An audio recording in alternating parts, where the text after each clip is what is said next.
Good morning, everybody.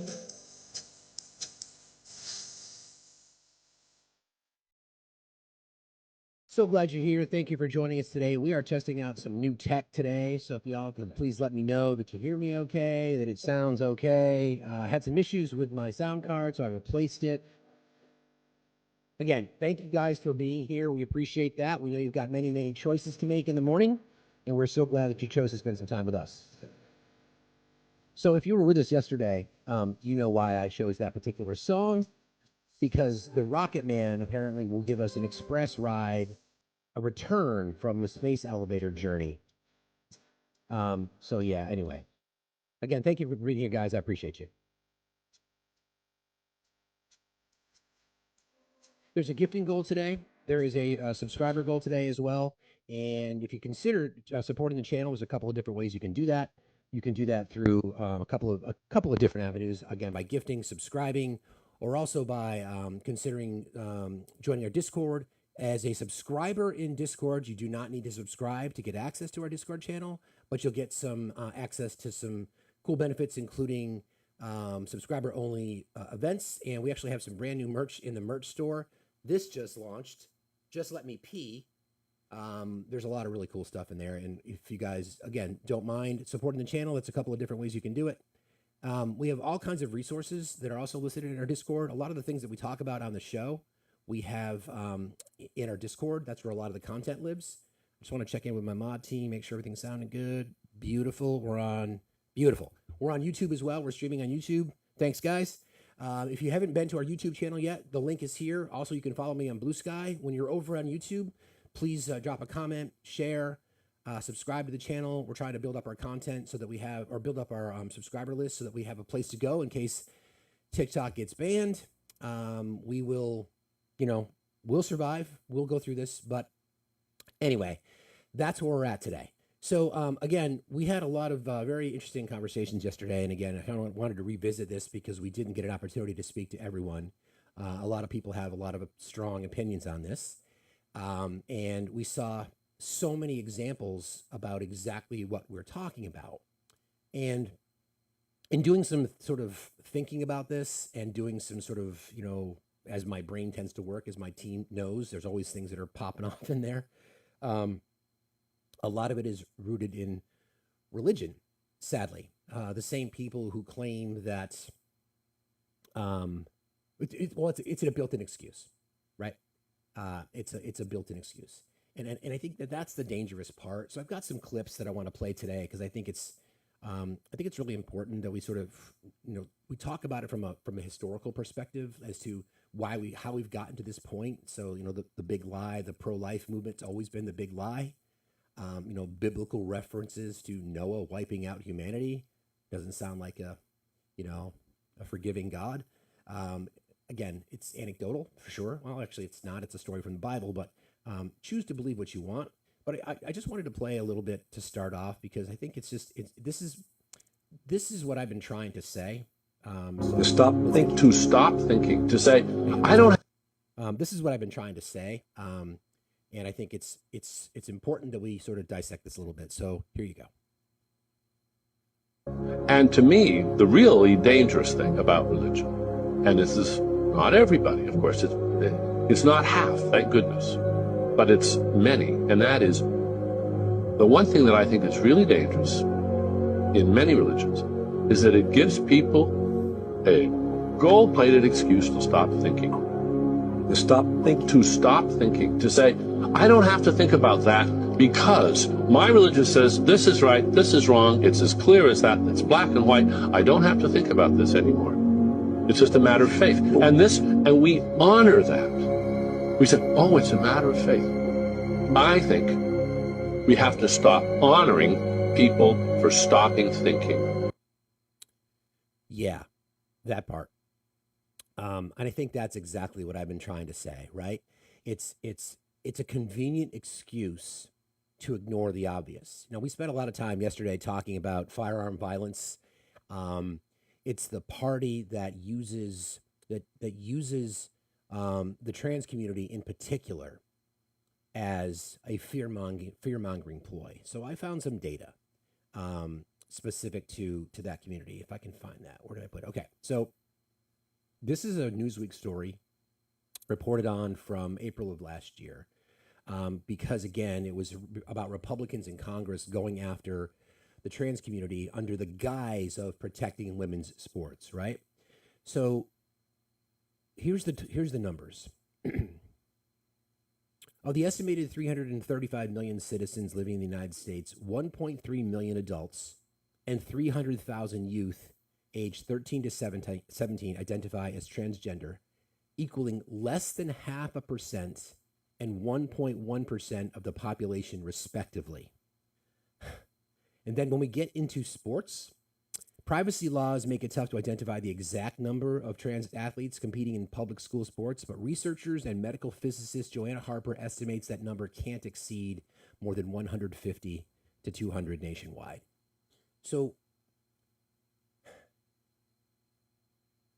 the reality of what we face because of this hyperbolic rhetoric, fear-mongering tactic under the guise, remember, under the excuse of religion, is we are going to go after a community, whether it be bathrooms or just the horrible things that are said about the trans community in particular, or LGBTQIA in general, and yet the number one cause of death for children in our country are firearms.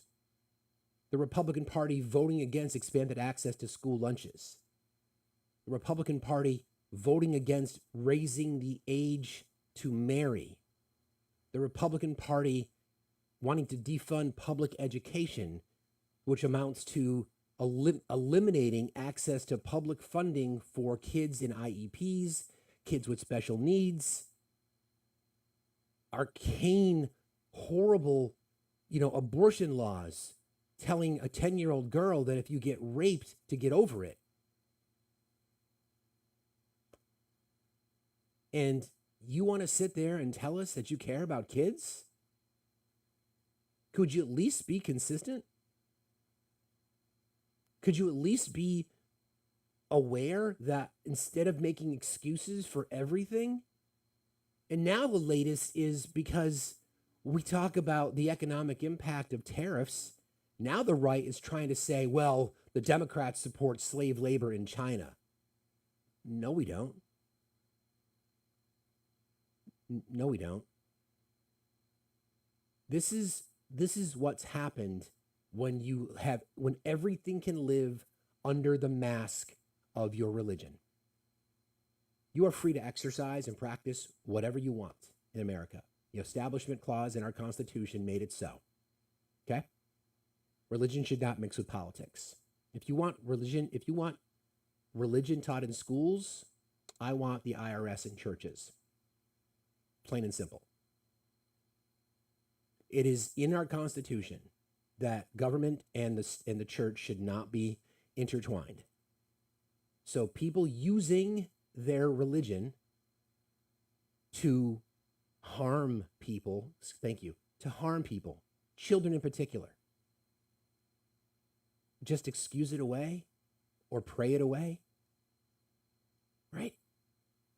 Got some more audio to play. Everybody, please keep tapping and sharing. Would really appreciate you guys. Let me see. I want to get into the Goldman Sachs stuff in a bit. So this is Jesse Duplantis doing a telethon pitch. Jesse Duplantis is a televangelist, and I just would like to hear what he has to say. This is quite disturbing. Yes. I honestly believe this, that the reason why Jesus hadn't come is because people are not giving the way God told them to give. You see what I'm saying? Wow. I mean, when you understand it, you can speed up the time. I was on television. He said, I heard you was a millionaire. I said, that's not right. That's not true. He said, yes, it is. I said, no, it's not. Multi. Now, add that to it and you'll be all right. Oh, he couldn't handle that. He like to have had a fit. And I said, you mess with me, I'll buy this station and I'll fire you. Yeah. Oh, he didn't like that, did he? That was a little fleshy, but it felt good. Yeah. Just did. I'm not saying wrong. So I realized that I will not move people emotionally to give. Right. No. I'm going to have people move according to the Word of God. What is God saying to you? And I really believe this. if people would call this number and put this victory all over the world on every available voice, every available outlet, God, the Father, he would say, Jesus, go get them. Yeah. Because you see, he wants to see us as much as we want to see him. You see what I'm saying? And so what? So his argument is that Jesus has yet to return because people haven't donated enough. Bragging about being a multimillionaire, stands in front of his congregation and calls the liberals, whatever list of things that they want to call us, goes after trans youth in particular, goes after women who wear leggings, calling them, what's the word? I forget the word that he uses, but it's just, this is what we're talking about, right? Jesus has yet to return because people have not donated enough. That's evangelist Jesse Duplantis. A telethon to raise money for the church. And he's bragging about being a multimillionaire, right? Bragging about being a multimillionaire to his congregation, telling them who they go every Sunday, they stand there and they praise God. They do everything he asks to do, and he reminds his flock that, oh, you guys aren't doing enough. The reason that Jesus hasn't returned yet is because you haven't donated enough money. But it's the trans people, right?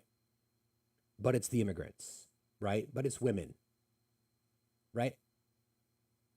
Yeah, it's all of us. It's children, right? Children are the problem, which is why they don't stand up against laws being passed to not raise the age of consent to marry, which is why they're not standing up when 10-year-old girls are raped and the state they live in forces them to carry that baby, that fetus. Remember the it, as we discussed yesterday. But it's trans athletes in sports, right? Bathroom issues, right? I've got more. So we know that you guys know Jordan Klepper, right? Jordan Klepper goes to Trump rallies quite a bit. Well, here's another one. So this is the argument: poverty or socialism. Okay. Would you push the button to end global poverty, but all governments would shift to socialism? No. Good answer. No, because the reality says in the Bible, it says there will always be the poor. Did you catch that? I'll play it again. Would you push the button to end global poverty, but all governments would shift to socialism? No. Good answer. No, because the reality says in the Bible, it says there will always be the poor. So the Bible says that there will always be the poor. All right. In her words, she's got multiple crosses around her neck. Again, the question was, we could eliminate poverty. We could lift children out of poverty. Children, again, because we care about the kids, we could lift children and the world out of poverty if we just went to a socialist form of government. And her response was, no, because the Bible says there has to be poverty.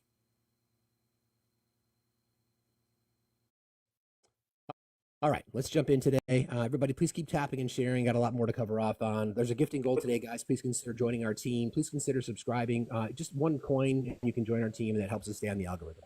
Good morning, Katie. How are you today? Hi, Steve. I'm great. How are you? I'm doing fine, thank you. What's on your mind? I just wanted to give you thanks for heresy, in which I feel like you're doing a great job. So thank you to you. Thank you. I appreciate you saying that. We don't always agree, but I feel as if if someone is representing the church and representing it incorrectly or trying to be deceitful, they should be called out, and I appreciate you doing that today. That's really all I had to say. So do you struggle with, might I ask you who you voted for? I think we've already talked. You know that I did vote for Trump, if you remember. I talk to a lot of people, Katie. I'm sorry. So I guess It's okay. help me square this then, because if you believe that me calling this out is necessary and you commend me for doing it, and yet you voted for the people and the ideology who are perpetuating this. I wouldn't say that Trump is. I'm referring to that pastor that you just quoted, which I don't even know, or you just shared his live. I don't even know who that pastor was, but that's not at all how most Christians believe. What do you think Donald Trump is a Christian? He claims to be. I'm not one to speak for his relationship with God. He claims to be. So the numerous examples of adultery. Well, we all sin and fall short of the glory of God. Well, see, this is the point, Katie. It's a convenient excuse to be able to say we just don't measure up. Well, we don't measure up. There were only one man. I understand that, but everything seems like it would just it's just easy to excuse it away. So if can you honestly look in the mirror and look at the person that you voted for, a person who's claimed that he has sex in common with his daughter, commented on his 1-year-old baby's legs and breasts, said that he would be dating a 10-year-old girl in 10 years. Can you honestly look in the mirror as yourself as a Christian and just say, well, he's just got more work to do?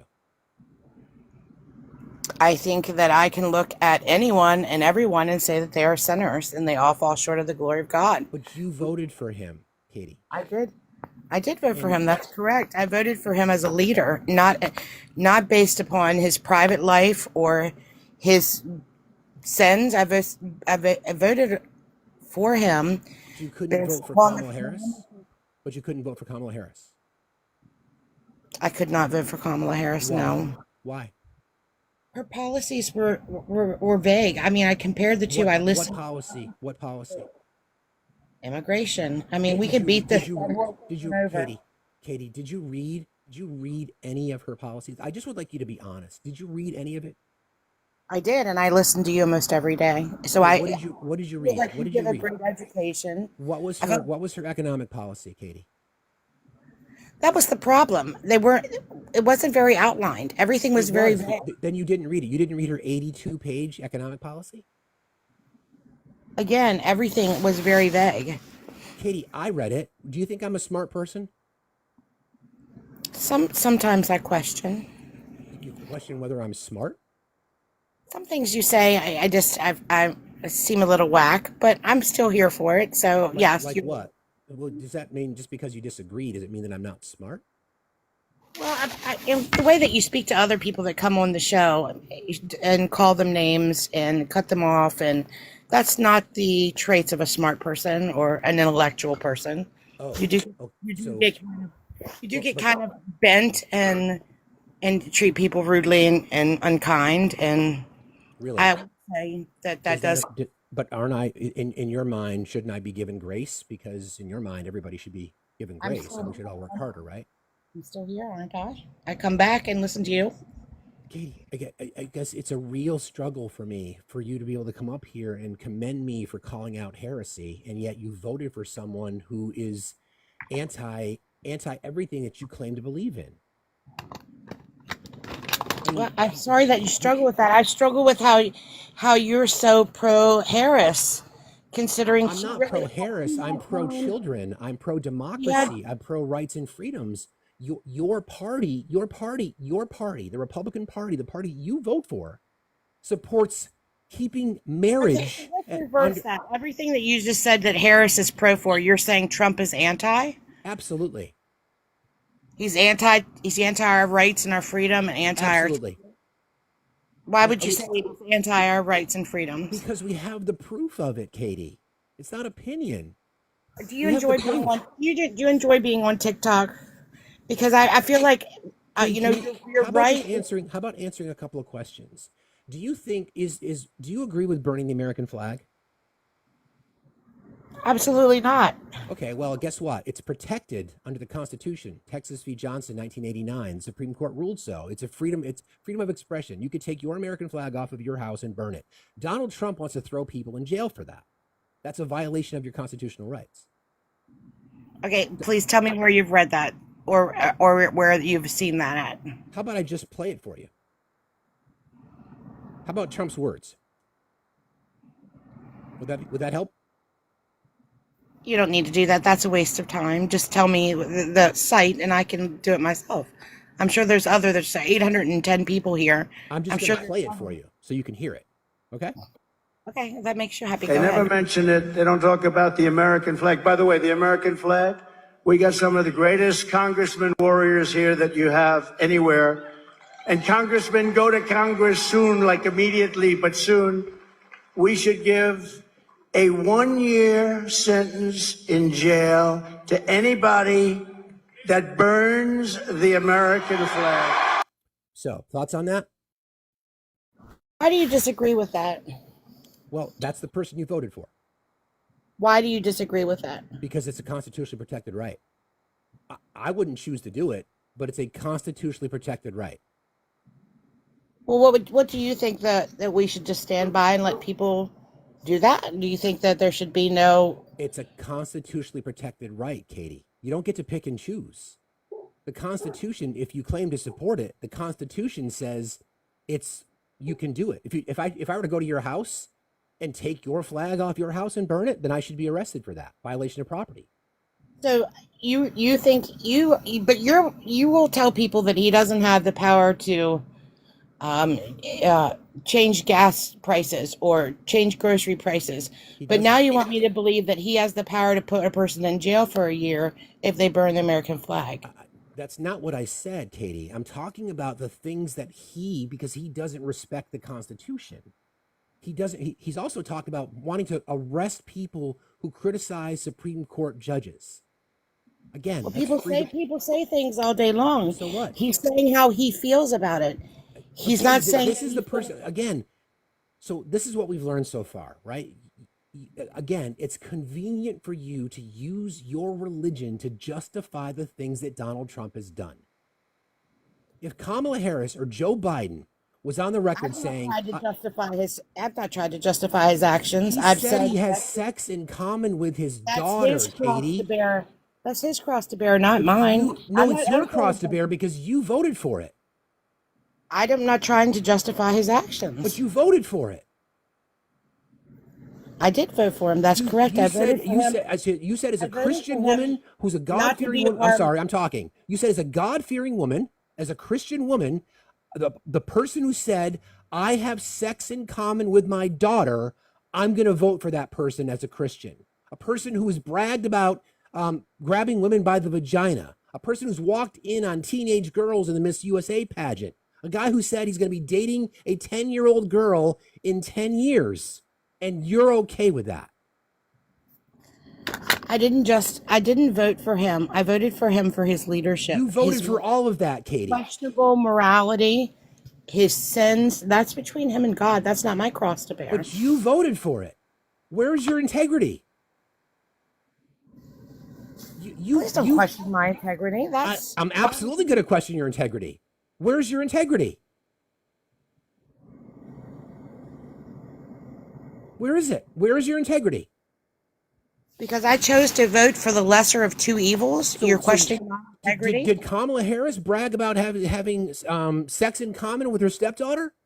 Would you question the Pope's integrity as he referenced the lesser of two evils to be? I'm not a religious man, Katie. We're not going to pivot off this topic. Why is it that it's so difficult for you to face reality? Because you're a hypocrite. You're a hypocrite. And you're using your religion to try to just pray it away.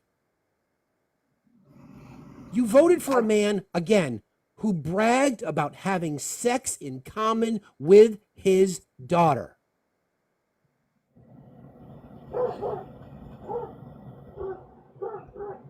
This is my second time on with you, and there's never any, and not that I want to win, but there's never any even common. You're a hypocrite, Katie. You're a hypocrite. You call yourself a Christian woman and you'll tolerate that behavior? How is that possible? How is it possible for you to not even question any of it and just say that's between him and God and then make a claim about his leadership? You're a Yes, hypocrite. not his morality, his leadership. So I morality voted. doesn't matter to you as a Christian? We had to choose the less of two evils. And you chose a man who bragged about having sex with his daughter, and you think he's less evil than Kamala Harris? When did he brag about having you? This was another thing that I've watched you. You use clips from things That he like said? use interviews when he was on with shock jock Howard Stern Yeah. and comedy, and of course he's going to say shocking things. He wasn't even in the political realm at that point in time. So It's shocking, humorous things. You guys take it to the humorous next. things? You think it's humorous to say I have sex in common with my daughter? Do you think he would be on these shows, the shock jock shows? If So he, again, everybody, there's 1,100 people in here. Do you hear the excuse? Here's another excuse, Katie. Another excuse. Another excuse. Another excuse you're making. So now that everything's calmed down, I see that you are now you're going from politics to religion because things are calming down No, some. it's the But same how thing I've been are you talking gonna about. I'm calling out hypocrisy. I'm calling out people. I'm calling out people, especially hypocritical Christians like yourself, who will say it's okay. He'll eventually figure out I didn't vote for his morality, but you have no reason to not vote for Kamala Harris because you claim that she's the lesser of two evils, and you think it's okay for someone to brag about having sex with their daughter, and you think you think that's moral. Other than a comment that was made on a radio show. So I really He said it more, not just on the radio show. He also said it in an interview with Wendy Williams. so I'm And you know, the other side's going around. You have some serious issues, Katie, with your own integrity and your own morality. we look forward from you in the future as things continue to calm down, and you're going to religion now for I'm going to politics. continue to call out. I'm going to continue to call out hypocrites like you. Okay, Pathetic, immoral hypocrites. Thank you. This is the reason why I do question your intellect, because you go for You name. question my intellect. You question my intellect. I find that hilarious that you question my intellect when you come up here using your fucking bullshit religion to cover up a man who brags about having sex with his daughter. You can go fuck yourself. Unbelievable. Hi, Juju. How are you? It's not the word. I just have to say I love your content. I really Thank do. you. Thank you. I really Appreciate that. do. And I'm listening to and I'm saying the same thing. That she is very hypocrite. They don't hold him accountable for anything. Anything. And it's really becoming insane that he won, but now they have to face the realm of what's going to happen, and So, they Juju, don't want to admit it. while you're there, I'm just going to play this real quick, just as a reminder to our hypocrites in the chat.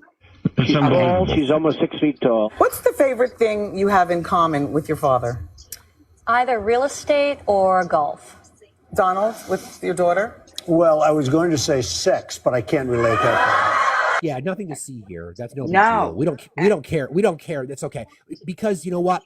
I can forgive him. But Kamala Harris, her economic policy that would have benefited the middle class, Right. given entrepreneurs an opportunity or people to buy into their homes, that's immoral. Miss me with Exactly. your fucking hypocrisy. That's bullshit. Exactly. Because when she was saying, "Oh, I read it," I didn't even read it.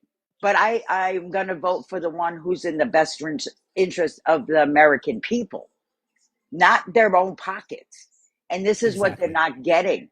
Look who he's putting in his cabinet.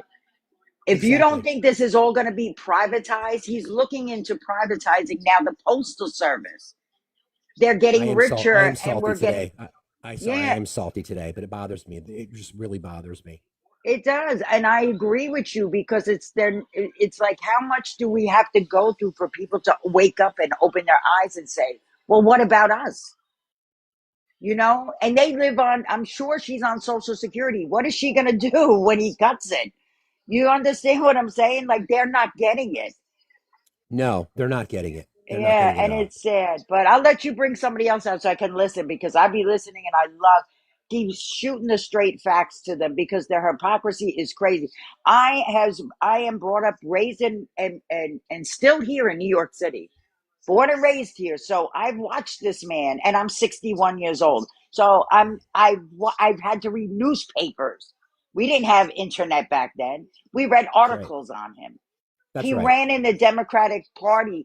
He was a Democrat for many, many, many, many, many years. My father never liked him. My mother ran in the same circle. She was a very big person who did a lot of campaigning for top-notch people back in the day. So my mother ran in the same circles with my father. Never liked him. My father was a full-fledged Republican. My mother was a Democrat. And my father said if he ever turns, because he always used to say that even before it became known, that if he ever ran, he would run as a Republican. He always said that because he said they're so stupid they'll vote for me. It's true. And they did. And they Thanks for being here, did. Juju. I appreciate you, Yeah. friend. Thanks a lot. Okay. You have a good day. See you You later. too. It's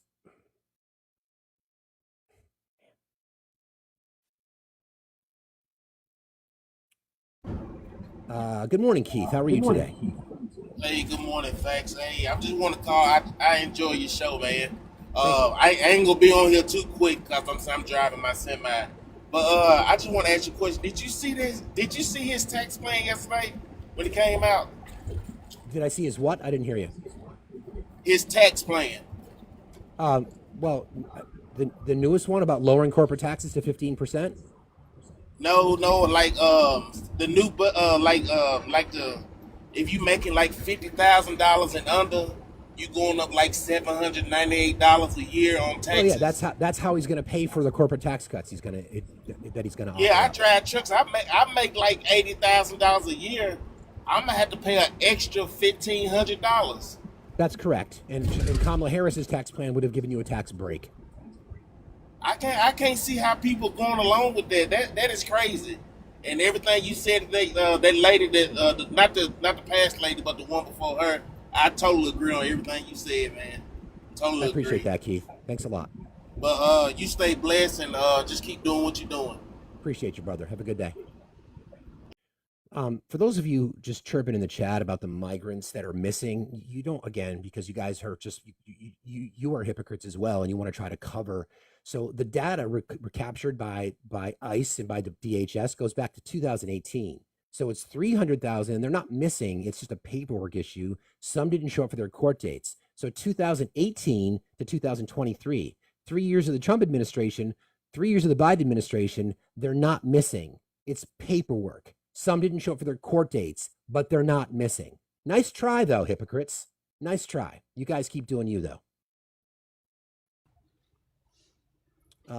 Hey, good morning, fraudster. Oh, you're nice. So apparently you do agree with my background. I didn't even look at it. I just know you're a fraud. Oh, I'm a fraud? Yeah. You voted for Trump, right? Correct. And I'm the fraud. Correct. Right. So how am I a fraud? Because everything you talk about up here is nothing but a lie. Like what? Tell me one thing that I lied about. Let's talk about what you were just talking about with the previous guest about how the president, your new daddy, had sex in common with his daughter. Because he said that. Right. So let's do this now. Let's do one for one. You just proved your point that he made a disgusting remark, right? And you voted for that. Yep. So let me show you what you voted for. Let's read Ashley Biden's diary. Oh my God, bro! Really? Are you still going to hold on to this? You know, the one that's been debunked by numerous news agencies, Project Veritas. Project Veritas. Oh, when was the last time you got the update? Oh, okay. I'm sure the update, right? So you know what? Let's start again. Let's do this. What did you have for breakfast? You. Nobody fucking cares. See how pitiful? You see what I mean? This is a perfect example. I am so glad that you brought that up. Every fucking time. Every time. You will justify everything that this guy does, and you'll find some lame-ass excuse. You don't know what Project Veritas is. You don't know that people went to jail for that. You don't know that Ashley Biden's own testimony, but you're not going to believe that. You're not going to believe her. You're going to believe other people who have been indicted for lying under oath and going to jail. That makes sense. Wow. Holy shit. This person asked me to battle every single day, and I'm not going to do it.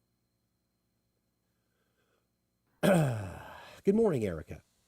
I do not ask you to battle every single day. Not you. Sorry. It's Not you. once a week maximum. I don't know what you're talking about. You know how those requests come up when somebody wants to battle you? I get that from the same person every day.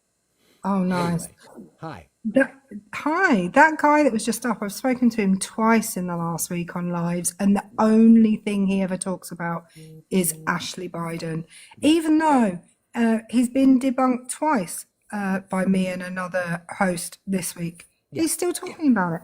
Yeah, that's what they do.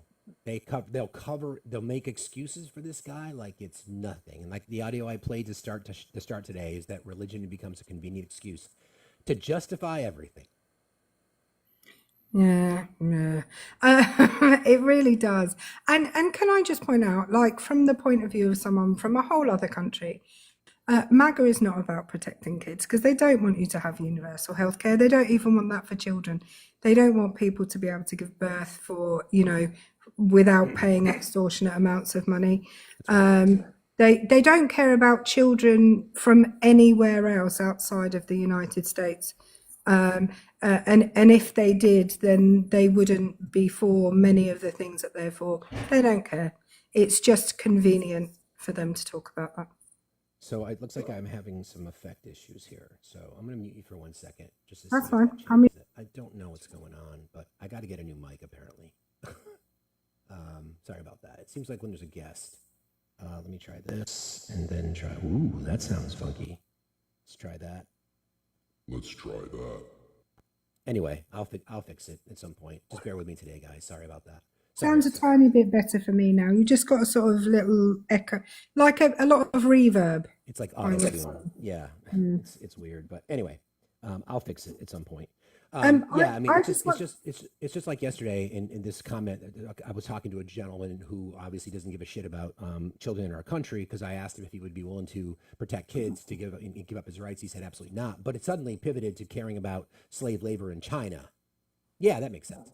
Oh yeah, they do that all the time. I just wanted to point out that we have a new item in the merch store, which we have been talking about for a while. Yep. Which is the "Just Let Me Pee" t-shirt. So if you go to Facts Linktree and the link to the merch store, don't forget, if you're a subscriber, you can go into the subscriber area of the Discord and get a 10% off link. If it doesn't work, just message me on Discord because a couple of people have had a few problems with it, but it seems to be working okay right now. Well, thank you for that. I appreciate you. You're welcome. I just thought I'd come and show you. Anyway, and it's now available in black. Because Moth wanted it in black, so we've done it in black. Thank you, Moth. Thank you, Erica. Appreciate. No worries. I'll speak to you later. Have a great day. You too. Bye. All right, I gotta fix this now. What did I do? Hold on. Tech. There we go. All right. All right. Sorry about the effects, guys. I don't know what's going on. It's just weird. Okay, hopefully that's better. I guess not, but it is what it is. Is it too bad? If not, I'll just start. If it's too bad, I'll start again. But Niall, how are you today? Good. How are you? I'm doing fine, thank you. What's on your mind? What makes you think that they don't care about protecting kids? Did you vote for Trump? Of course. Okay, so would you give up your Second Amendment rights to protect children in schools? Why would I give up my right? You just proved my point. Yeah, but why would I give up my right? Why would you give up your right? I would to protect children. What's the number one cause of death? Second Amendment are you giving up? What's the number one cause of death of children in America? Number one cause of death? Yeah. Drugs, maybe? Overdoses? Firearms. So right to bear arms. I don't give a shit. I care about protecting kids. I mean, yeah, but You can just go to the UK then if you don't like guns, you know? Like they don't So have that's a very privileged thing to say. So your answer, do you care about doing anything to try to curb, the firearm epidemic and how children are losing their lives in schools? Do you it's care not the anything about gun, that? it's the person. It's okay. So then, would you want universal health care so we can address mental health? Universal health care. Yeah, So like to Obamacare. address mental health. It's they've already like done everything they can when it comes to mental health. Have they? So then, okay. So you don't want to take away firearms. You don't want to expand access to mental health, but it's mental health is the issue. So what would you like to do? Do you have a It's solution? the solution is More guns? create harder ways to get guns. Okay, like universal background checks from all 50 states? Of course. Red flag laws in all 50 states? Red flag law. I'm not very familiar with that. So red flag laws would basically mean if someone is a risk to themselves or someone else, like a domestic violence arrest, things like that, people who should not have firearms, mental health conditions, we could talk about that. But flags on an individual who's perceived as a threat. Court process, we're not violating Yeah. people's Yeah. rights from all 50 states. Yes, sir. Raise the age to purchase. What was that? Raise the age to purchase. I'm pretty sure it's 21 in my state. It's not everywhere though. Yeah. So Not everywhere. raise the age to purchase. Close every gun show loophole. Assault weapons ban. Well, I can't have an assault rifle, you know? I'm not talking about you. I'm talking about the rest of us. What do we need them for? Well, you're right. There's not much of a purpose for a gun besides hunting Exactly. and So then, killing. so then, MAGA doesn't support any of that. They will not pass legislation to do that. The number one cause of death in our country for children under the age of 17 are firearms. Firearms. Do you know what would happen if they tried to take I'm not done firearms talking. away? I'm not done talking. I'm not done talking. So that's my point. And people who elect these officials don't care either because they're not willing to hold their elected officials accountable. Do you believe that we should offer free lunches in schools? I mean, yeah, no one likes a wheat bread on cheese for lunch, you know? Okay, so should we offer free lunches in schools? Yeah, Okay, so they then do. should we expand access to public education? Should we invest more in public education? To a point, yes. What do you mean to a point? Like, What's there's the just point? some people that just, like myself, like, it doesn't do anything for a lot of people. So stop being selfish and not worry about yourself. What do you mean selfish? I just told you, school doesn't help a lot of people. It puts people in a bad morality half the time. It does? Oh yeah, So the that's stress your from opinion. school is top tier. The stress from school, should we just not have Nowadays, school? it is with mental health. Yeah, because of active shooter drills, maybe? That's a stretch. Is it? It is. Is that a stretch, really? Yeah. So you think active shooter drills are not stressful? Of course they are. Okay, so then they're stressful, right? Yeah. Okay, so why did you vote for Trump? If these are the things that you believe, your party doesn't.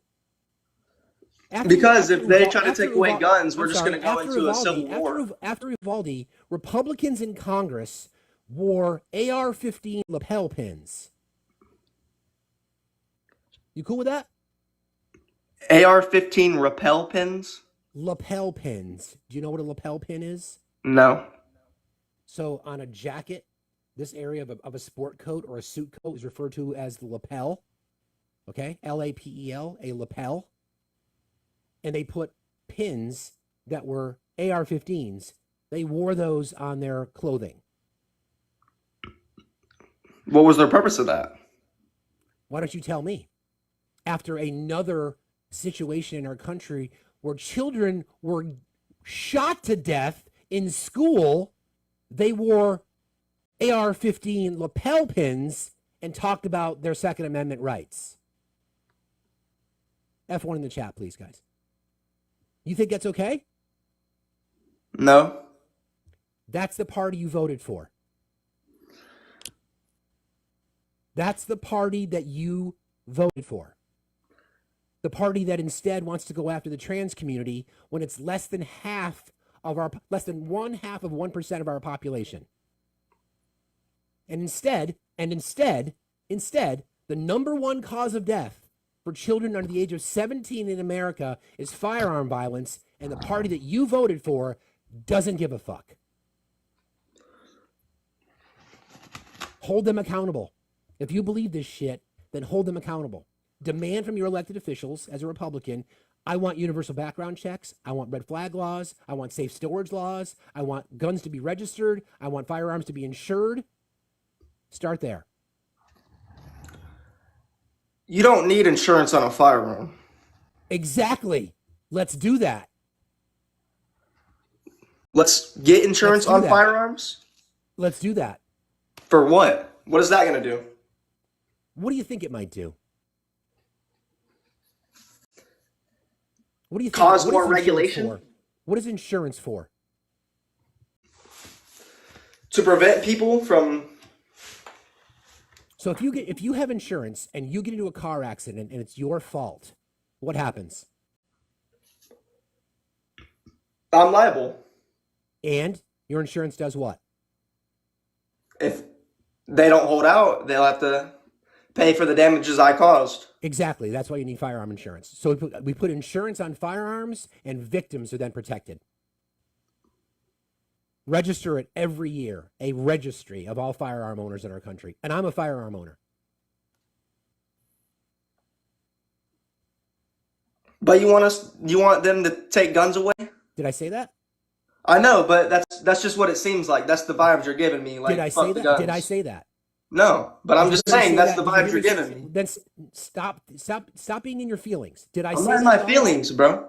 I said universal background checks, red flag laws, raise the age to purchase, safe storage laws, insurance, and registry. Is that taking your firearms away? I don't believe. Do you know what the assault weapon ban is? Do you think that is taking firearms away? A weapon ban? The assault weapon ban. Do you think that is taking firearms away? Well, wouldn't weapon bans mean ban of weapons? So they would take them away? No, it means no more manufacturing of said weapons. Then that just means no manufacturing of weapons. Yeah, so that doesn't mean you're going to take them away from people. If people want to turn them in, go for it. Make an incentive for people in our society to turn in their AR-style firearms, for example. Make it an incentive. Voluntary. A ban would be no more manufacturing of said weapons. And you know what? It worked. We saw violent crime rates go down exponentially. You voted for the party that does not want to protect children.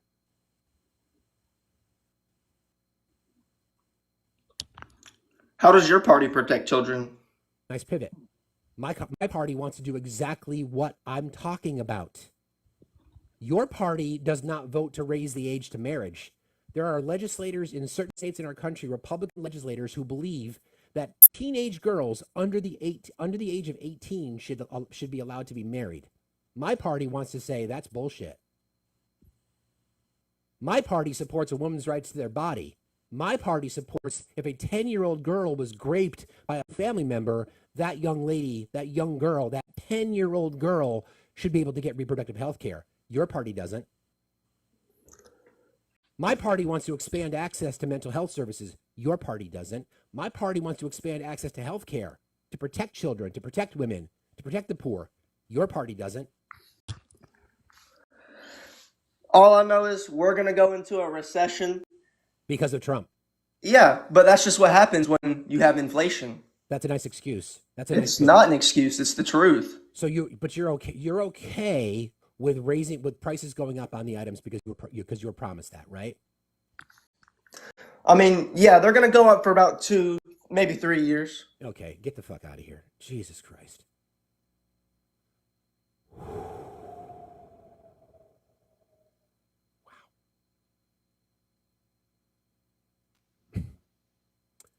You're a Scott, fucking how are you? idiot. Am I? I'm fucking pissed. That's how I am. You're a fucking idiot Okay. Why are you so soft and angry? because you pissed me off. I did. Are you in your feelings? Yes, you pissed me off. Are you up in your You're a feelings? fucking idiot. Am I?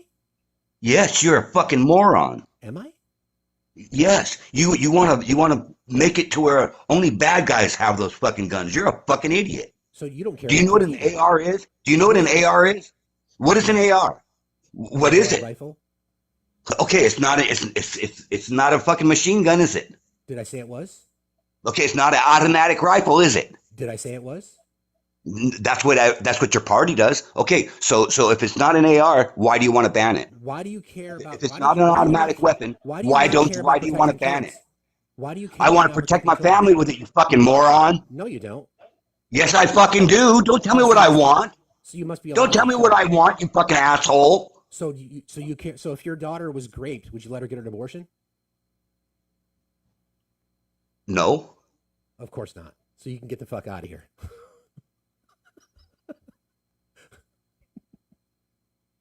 I want to protect my family, but if my daughter's raped, I'm not going to let her get an abortion.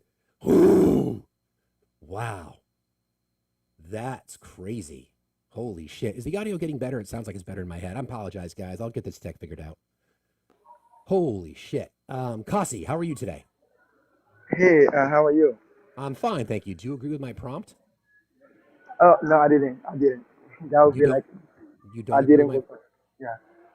But, you know, there is some points that we should be talking about. You know, I agree with you that my God doesn't care about kids.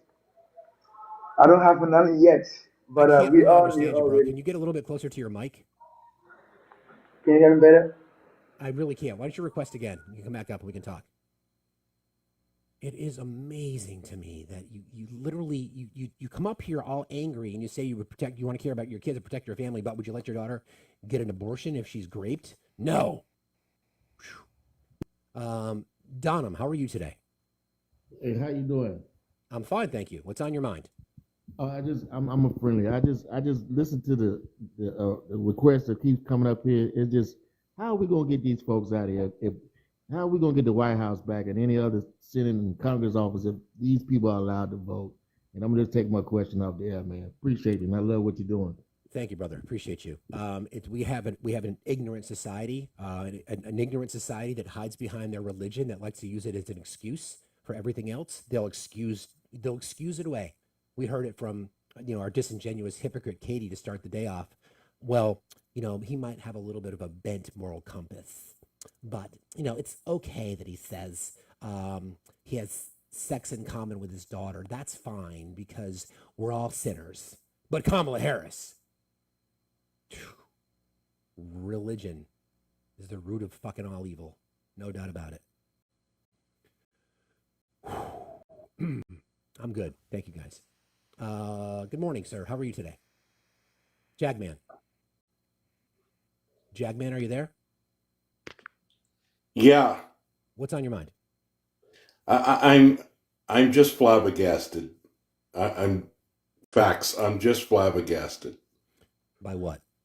with the guests that are coming up. Are they real people? Oh, yeah, they're real. I talk to them all the time. They are real. I've been listening for about 30 miles and I just got home. And I just don't think there's any education on anything that has come up to your panel.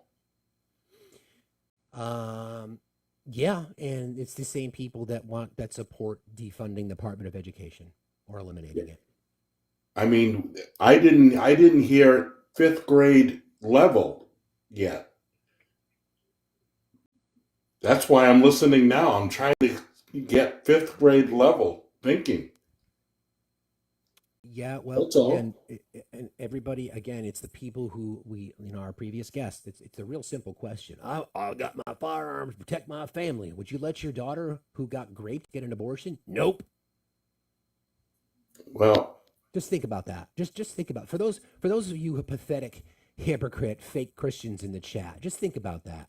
You care so much. You you care more about the rights of an inanimate object than you do about your own daughter. Yeah, my aspirations is not a single wide in an ATV. I go past that, I think. Yeah. Yeah. I appreciate you, That's Chad, all I man, as need to always. say. Thank you, brother. I got to make my breakfast. I appreciate you, bud. Have a good day. All right. Seriously, we just witnessed that, right? I need my AR because I'm a lousy shot, and I got to use that to protect my family.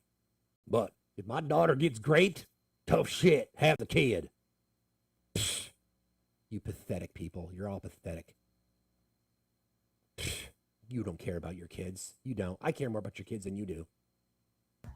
Come on. Joe, how are you this morning? Hello? Hello, Joe. Do you agree with my prompt? Yeah. Oh, okay, hold on. MAGA has never been about. Oh, yeah. I do agree with your comment. But I just came up here to say I really love your stuff. And now I want to try to reach out to the MAGAs of like, how do we get corporations out of our government? How do we, I mean, how are we going to do these things when they just want to deregulate everything? And I am I don't have an education. I'm a dropout, went to work at 15, other things of that sort. And I mean, just seeing hardships of people. Yep. It's horrible. But I appreciate you bringing me up here. And I mean, it's about the talk of coming together and knowing that we're all the same and the corporations are shitting on all of us. I appreciate you saying that. I agree. Thanks for being here, Joe. Thank you. And just a little reminder to the Elon fanboys and girls out there. During the Trump administration, Elon Musk received nearly $11 billion in government subsidies. Welfare. Yeah. The richest man in the world received $11 billion in government subsidies during the Trump administration. And he is now in charge of efficiency in government. It's up to 15 billion now. So he's now in charge of efficiency in government. So again, as a reminder, the billionaires in Congress, not the billionaires in the cabinet, there's 20. I think their total net worth is pushing $200 billion, not including Vivek and Elon. They are now going to be part of a legislative agenda that will benefit them. And we're supposed to think that they're going to be philanthropic and altruistic and help out the middle class? Yeah, I don't think so. Good morning, Olive. How are you? Good morning, Steve. I'm well. It's the week before Christmas, 23rd birthday this Saturday. Finished my Happy last early. week of work. Thank you. And just going through like this week has been a range of emotions. And I saw this prompt yesterday and we all hear the same unfortunate story. And it made me think about when Sandy Hook happened. Sandy Hook happened really close to Christmas, and I was in the 5th grade, and all I vividly remember was my parents coming up and hugging me tighter. Then next week, and then I figured out this week, my last day was yesterday at work, and I hugged my kids a lot tighter at the place I work at, even though I'm leaving there, but those are still my babies. I want people to understand something real quick, right? We've been screaming for common sense firearm legislation since Sandy Hook. My generation has been surrounded by this for years on end. This has been a normal thing, unfortunate. And I want people on the opposite side to understand that this is something that harms us until forever. I mean, the active unaliver drills that I went through from high school, the fact that I even did it at my own occupation with special needs kids. Like this is something that is so normal that it's sick, and you guys shouldn't make. Yeah, and it's not. I mean, obviously the gun violence epidemic is bad enough. I'm trying, guys. I'm sorry. I don't have the tech is a bit of an issue, and I got to get it figured out, and I will. I'll do my best. I'll just speak louder. It's not just about the firearm violence. That's bad enough, but it's about everything else. The examples that I gave earlier were about wanting to defund the Department of Education or eliminate it, which impacts 20% of budgets that support IEP programs, special needs programs. Every single chance you get, every single chance the Republicans get, they vote against SNAP benefits, extended. Again, they don't want to provide free school lunches for kids in impoverished communities. They want to close, large metropolitan area health centers. They want to do away with the child tax credit. Meanwhile, infant mortality, maternal mortality spike in our country. Children live in poverty in the U.S. We have the highest rates of child poverty of any country in the developed world. Yeah. So you don't give a shit about children. You don't care. You do not care. Perfect example. Again, I'll remind people. Guy comes up all fucking angry. I need my AR to protect my family. If your daughter's grape, would you let her get an abortion? Nope. I mean, that's the biggest example. That's the biggest example of hypocrisy, right? When we're talking, and this is always one of the things we talk about. The number one reason why a lot of people get an abortion is because of financial issues, being conservative about your spending. But yet they walk around with a stick up their ass because someone wants to have an abortion. But if you can ignore how many school unalivings happen, then you can ignore how many abortions someone gets. I want people to understand that. That's right. Lana left. They don't care. They just do not care. We see it more and more every single day. Mouthy Christian, how are you today? I'm doing well. How are you doing? Doing fine, thank you. What's on your mind? I just wanted to give you kudos. I'm a friendly, despite my name. I wanted to come up and just say, I'm embarrassed. I get secondhand embarrassment when I hear these white Christian nationalists coming on, sounding like 5-year-old children when at the threat of any kind of common sense regulations, they get really freaked out about red flag laws. You bring up red flag laws, and that's like don't talk about that, because it's like, oh my goodness. Part of the reason that a lot of them don't want to talk about red flag laws is because they wouldn't be able to purchase a firearm if we had national red flag laws. Exactly. Absolutely it. They wouldn't qualify. They wouldn't be able to get their little toys. So, and it's wild to me that Elon Musk, the guy who grew up in apartheid South Africa, doesn't know anything different, is going to be head of Doge. You can't make this stuff up. This is like something that Hollywood couldn't make up. This is crazy stuff. I know.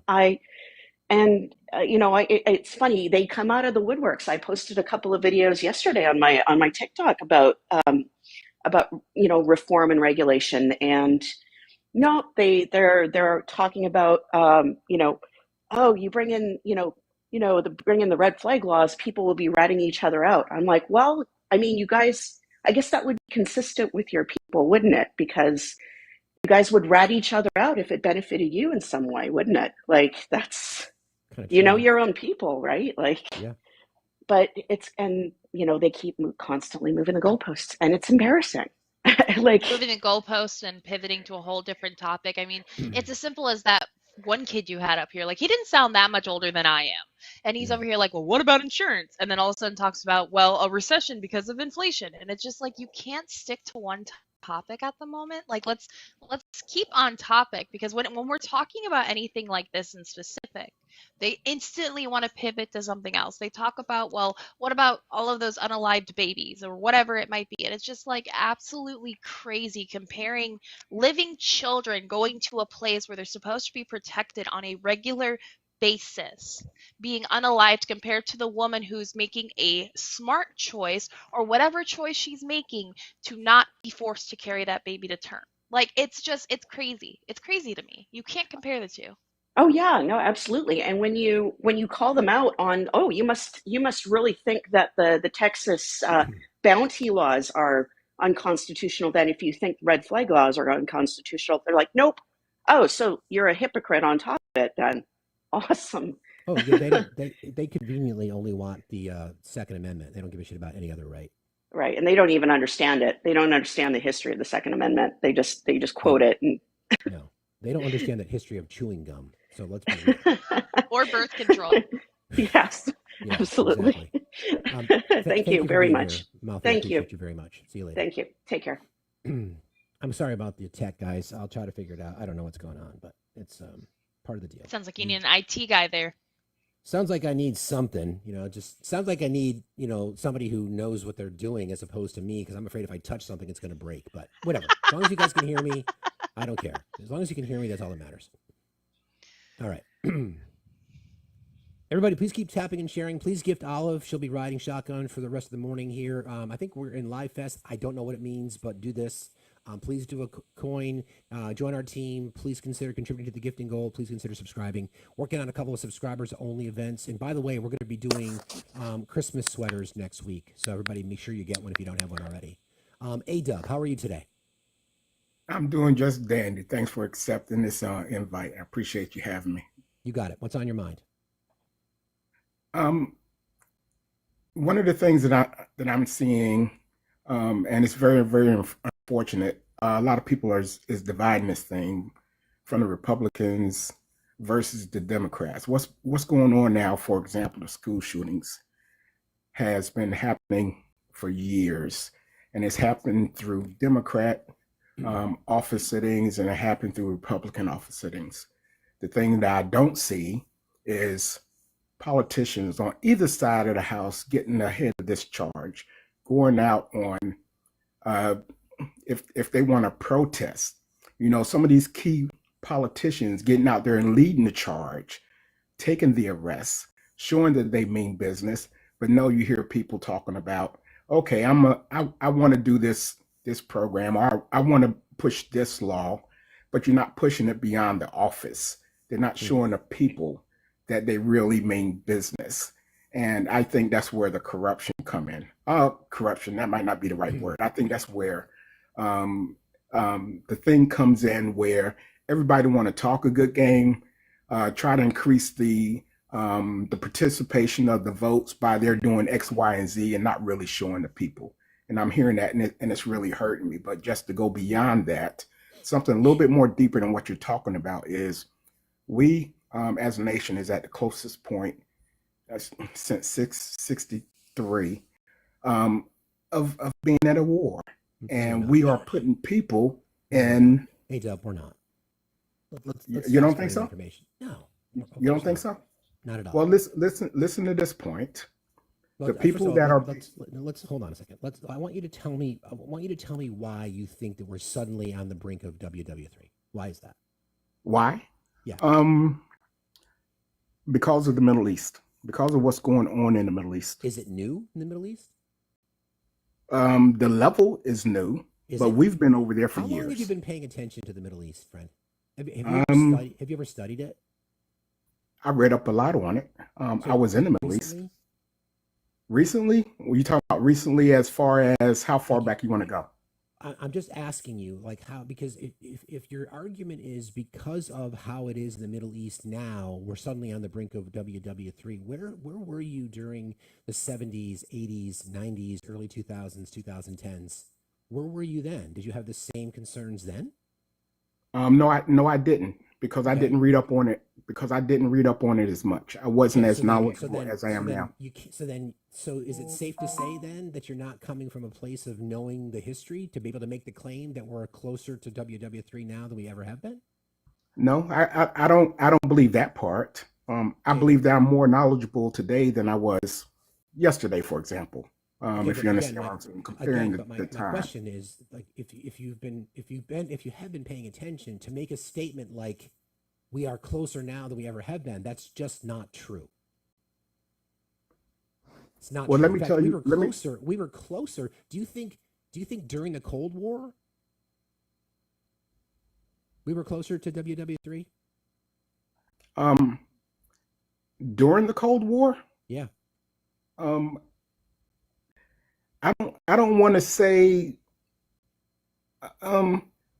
I don't think so, because I think the things that was in play during that time was working and keeping things separated. Like back in the 80s, I was in Germany. I was on the front lines. Well, like what was in play? You talking about the separation before the wall came down? Yeah, like what was in play? What was in play during the Cold War that made it safer, in your words? The NATO. We have NATO now. Yes, but NATO Right. played So a more active role in keeping that division, so the East could not dominate and take over areas that they wanted to, that NATO caused the division of, because everybody wanted to separate anyway. But when that fall came about, everybody said, okay, let's go ahead and separate and do our own thing. And that happened after the wall came down. But they wanted to do it. Do you think Vladimir Putin's invasion of Ukraine was justified?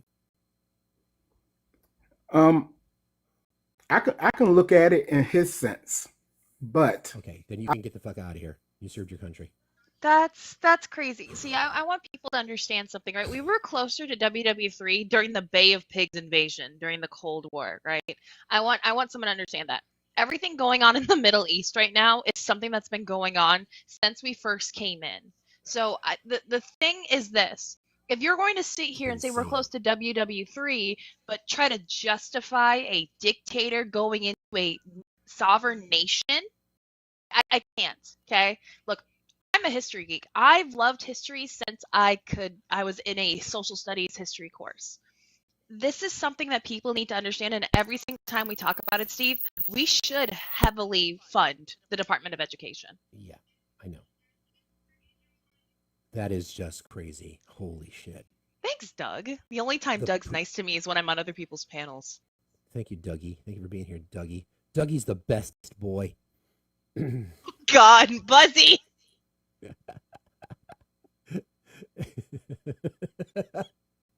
He's punching the screen now.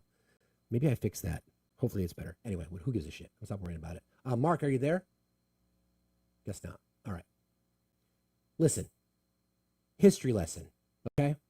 If people all of a sudden there's these geopolitical experts that think this is the first time there's been any strife between Israel and other Arab nations, wake the fuck up.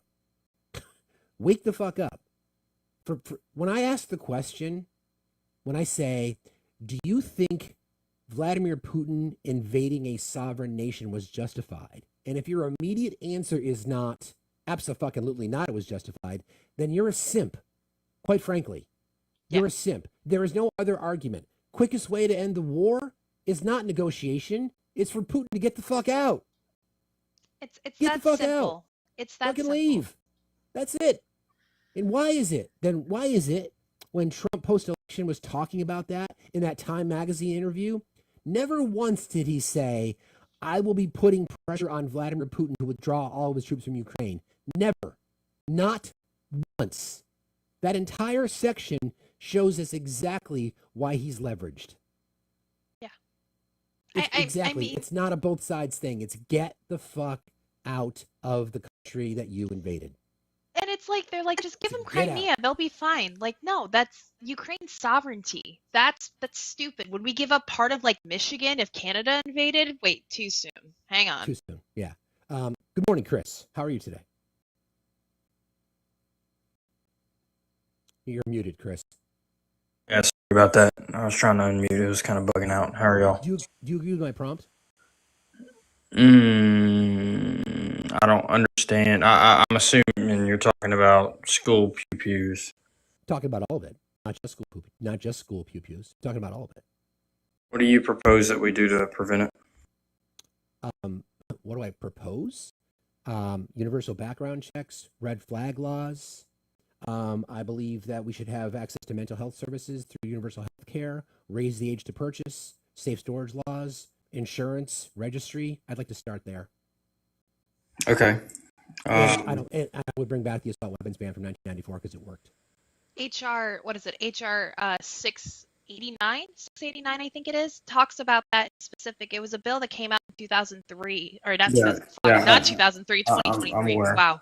I'm aware. You're aware? So Kevin you're aware it also... Kevin D, we do not already have background checks. I'm talking universal. It's the same from Maine to Alaska. You know what a 4473 is? Don't care. You should care if you're talking about background checks. I'm talking about a universal background check, friend. So what exactly does that mean? I'll explain it. A universal background check, because they differ from state to state. For example, the red flag laws are different from state to state. Some states have yellow flag laws. Some states have closing the gun show loophole, for example. There's so many things that we can do collectively. I'm talking about consistency because right now we have laws that are different state to state. I'm talking about universally approaching the same thing the same way. Never once did you hear me say remove or take away firearms. I believe in a voluntary program if people want to turn in their firearms. I believe in the assault weapons ban because it worked. It worked. We've got the data to show it. And as soon as it was repealed, violence went back up again. So I'd like to look at the science and look at the data and said, the number one cause of death for children under the age of 18 is firearms. So I'd like, as a society, we should think about that. And MAGA has no interest. Okay, so I'm going to tell you a few things. For one, you're going to tell me a few things? Yeah, because I have a SOT license, so I sell firearms. Oh, you should care because you're a janitor talking to a fucking surgeon right now. Understand that. What did you have for breakfast today? Let's start from scratch, okay? What did I have for breakfast? Nobody fucking cares. You get out of here and you're fucking feeling. What is it with these people and their egos? Like, I don't care what you do. You know what, Steve? I think the issue that they get scared about is when we say the word ban, because we're not banning them. We're stopping the manufacturing. We're stopping the sales of what's going on. And Correct. Some people would be grandfathered in. Thank you. Someone corrected me. It would be HR 698 is the bill that I was speaking of. Clement, good morning. How are you today? Clement, are you there? Clement, are you there? Clement, did you want to have a conversation? That's not. Kevin D, you chirp a lot in the chat. Come on, Kevin, come up. Come on, dude. I'll send you an invite, Kevin. Please come. I don't think you will, though. Kevin and I have had I actually worked with Kevin for a bit on a campaign. Kevin, come up and have a conversation with Steve. I'll even stay muted the whole time, Kevin. I won't even peep my mouth. Come up in a box. Yeah, it's okay, Kevin. I mean, if I were you, I wouldn't want to come up either because it would be difficult to be embarrassed publicly in front of 1,500 people. But that's just me. Okay.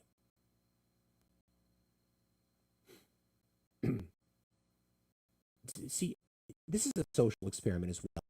I confronted people who, I've got my credential. I don't give a fuck credential. I save kids' lives. I don't care. Hi, Chelsea. How are you today? Doing great, Steve. How are you? Just want to make sure you're then there and let I appreciate everything you do. You're saying that. I'm doing good. I'm good. I have a great rest of your day.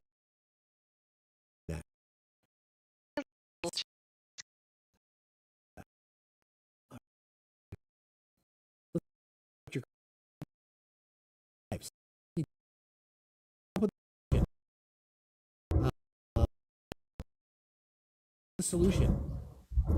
Let's see. Black market. Black market. How are you today? Hello. Hi there. Hey, how you doing, Steve? I'm well. Olive, how are you doing? I'm doing great. I just want to commend you on your job today that you're doing because you're doing the one thing that a lot of other creators are not doing, which is calling out MAGA for their hypocrisy. Because they have decided that instead of running campaigns of even some semi-truth, even bringing out moral integrity in what they do, even if we may disagree with it, they rather just lie and be hypocrites. Tell you that the sky is gray when it is blue. Tell you that the dirt is wet and trees come out of your butt. They will tell you anything. Hey, brother, you got a bad connection. If you want to come back, you can when it gets a little bit better. But you kept cutting in and out, friend. Sorry about that. But please request again. Appreciate you. Everybody, please keep tapping and sharing. We're hovering around 180. Can we get that to 250, please? Remember the gifting goal. Please consider subscribing. If you haven't joined our team yet, please do so. New merch in the merch store. Go check it out. Kira, how are you? Good morning, Steve. That's my job. I'm here for your announcement, buddy. I just saw it. Sorry, I'm my bad. I beat you to it, but thank you for doing it. Actually, while you're here, I'm going to take this opportunity. Yes, take your time. And good morning, Olive. How are you today? Good. How are you? I'm doing well. You guys, we got 1.5K in here, so let's blow straight past 200,000. I need to see 250,000, honestly, within the next 30 minutes. If you're not already following Fats, you guys, please hit that plus sign. Feel free to click on his profile picture, top left of your screen. There's a little bell button right there next to the subscribe button, and you can hit that and hit all, and you'll get all the notifications every single time that Fats goes live.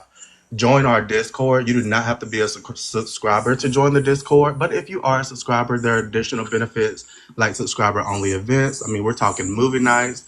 We just enjoy each other, you guys. This is beyond this live. This is a true community building. Do not miss the opportunity. TikTok may go, but this community is going to stay strong, okay?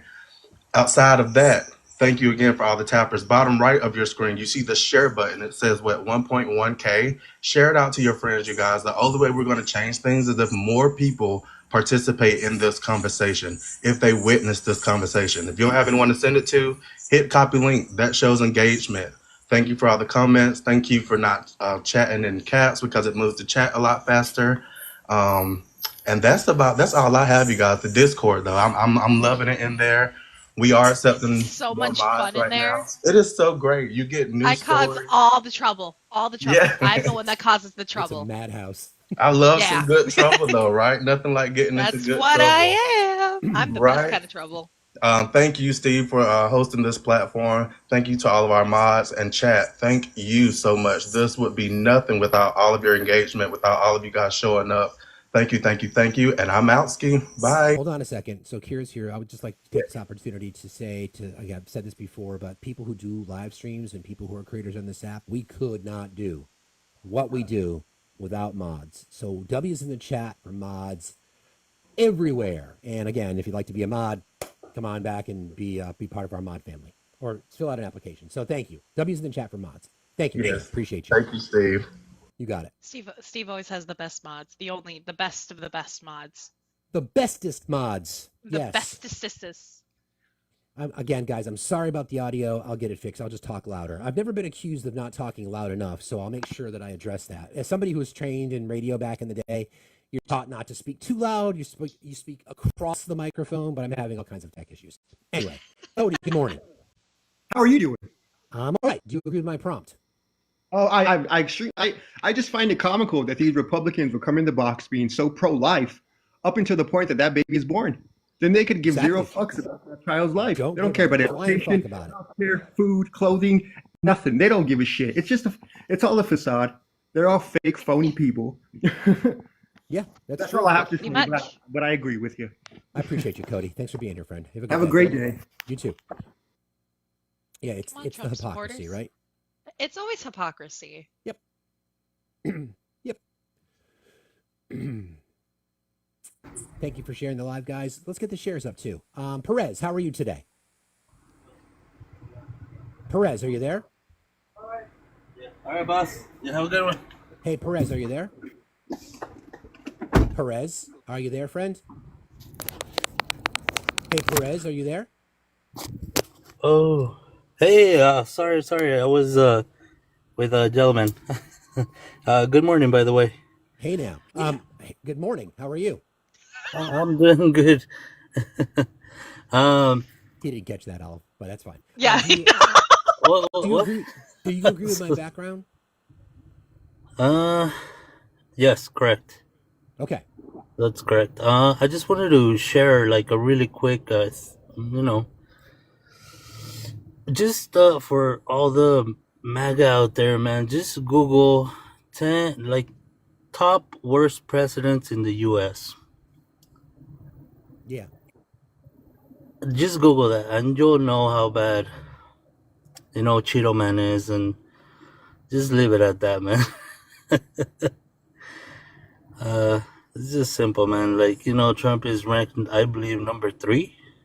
Yeah, he's pretty far down on the list. Pretty far down. Yeah, and we were talking about people that are wealthy, the top CEOs, and you know how they like to take advantage of people. That's right. But what about the good ones, the Democratic? Like, what about them? like that they don't care about paying their fair share to support the whole country. Like, what about them? Don't get me wrong. Democrats are complicit in this bullshit too. Some of the same donor classes are donating to their campaigns as well. The billionaire, we are a oligarch society now, influenced by the 1%, influenced by the people who do not circulate the wealth. They are corporate donors on both sides. We are. It's them. Again, the distraction's the point. The distraction is the point. They use fear mongering. They use hyperbolic rhetoric. They do all this bullshit, and here we are. We fall into this fucking trap of electing the people who don't or are not courageous enough to make change. But thank you for being here, Perez. I appreciate you very much. You have a good one, You have boss. a good Take day. care. Did you hear what All happened right. in Germany, Steve? The referendum against their leadership. Yeah, how come we don't have anything or we don't have confidence in our new administration? How come we can't do something like that? I think Again, that's more it's another example of the impact of people who were in power during COVID. As the global inflation spiked, every single westernized democracy has fallen victim to that because of the concern about, the day to day. And I think but you're right. We should be able to do that. Change the system. I'm just saying. Change it. Change the system. I agree. Groceries. How are you today? Good morning. I'm good. I didn't even know I was on the live. I was texting my friend. Did you have something? Do you agree with my background? Yeah, I do. Okay. Because, Did you have just this presidency alone, my dad isn't a big fan of Trump, and, he brought me to the light. And I used to, before I was 18, I used to think, oh, yeah, Trump's this good guy, whatever. And then my dad kind of told me all the stuff that was actually going on with how, what he's doing and stuff like that. Like, I didn't even know he was a rapist. And then I found. Yeah, he is indeed. It's a good dad. People say how good of a businessman he is, but every single casino he has failed and became bankrupt. So that makes Correct. Yeah, and then there's a little thing about bragging that he has sex in common with his daughter, things like that. Yeah, or bragging about going to schoolgirls' locker rooms and stuff like that, and Correct. All the little small things. Yep, agreed. Thanks for being here, Groceries. I appreciate you. No problem. Thanks a lot. Yeah. Yep. Yeah. Again, we're going to call it out every single day. And you know what, MAGA? You guys are up in your feelings that we're going to call you out every day. It's all you've been doing for the last 4 years, so buckle up. Tough truth. How are you today? I'm doing good. How about yourself? Doing fine, thank you. Do you agree with my prompt?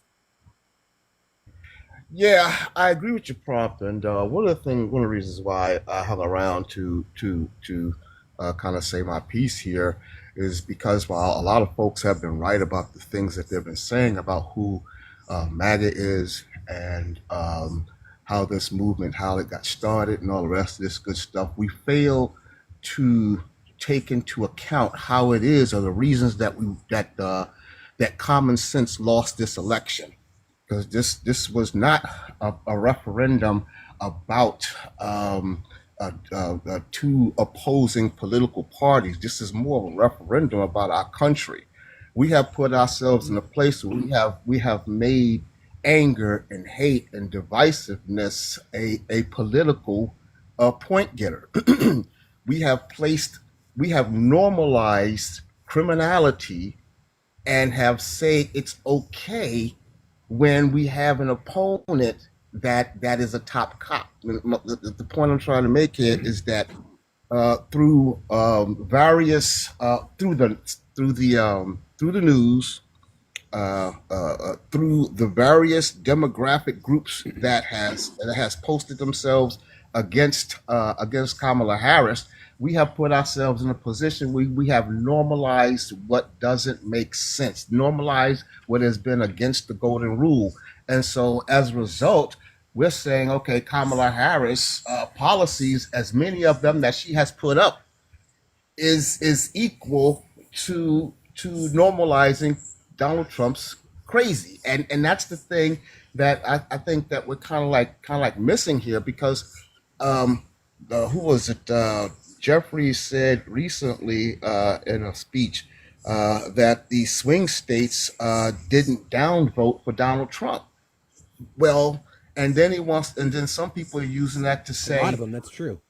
all right, and people are using that to say, well, there's some kind of malfeasance in the voting. Well, I work the polls. I do this every election, and I can tell you, we work very hard to make sure that election goes through properly.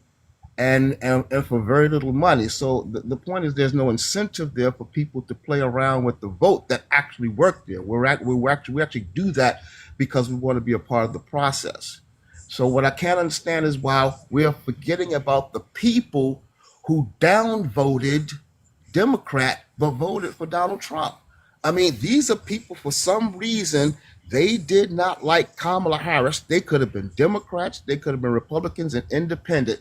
It could have been any demographic, but they didn't downvote Donald Trump. They knew they were voting for a problem.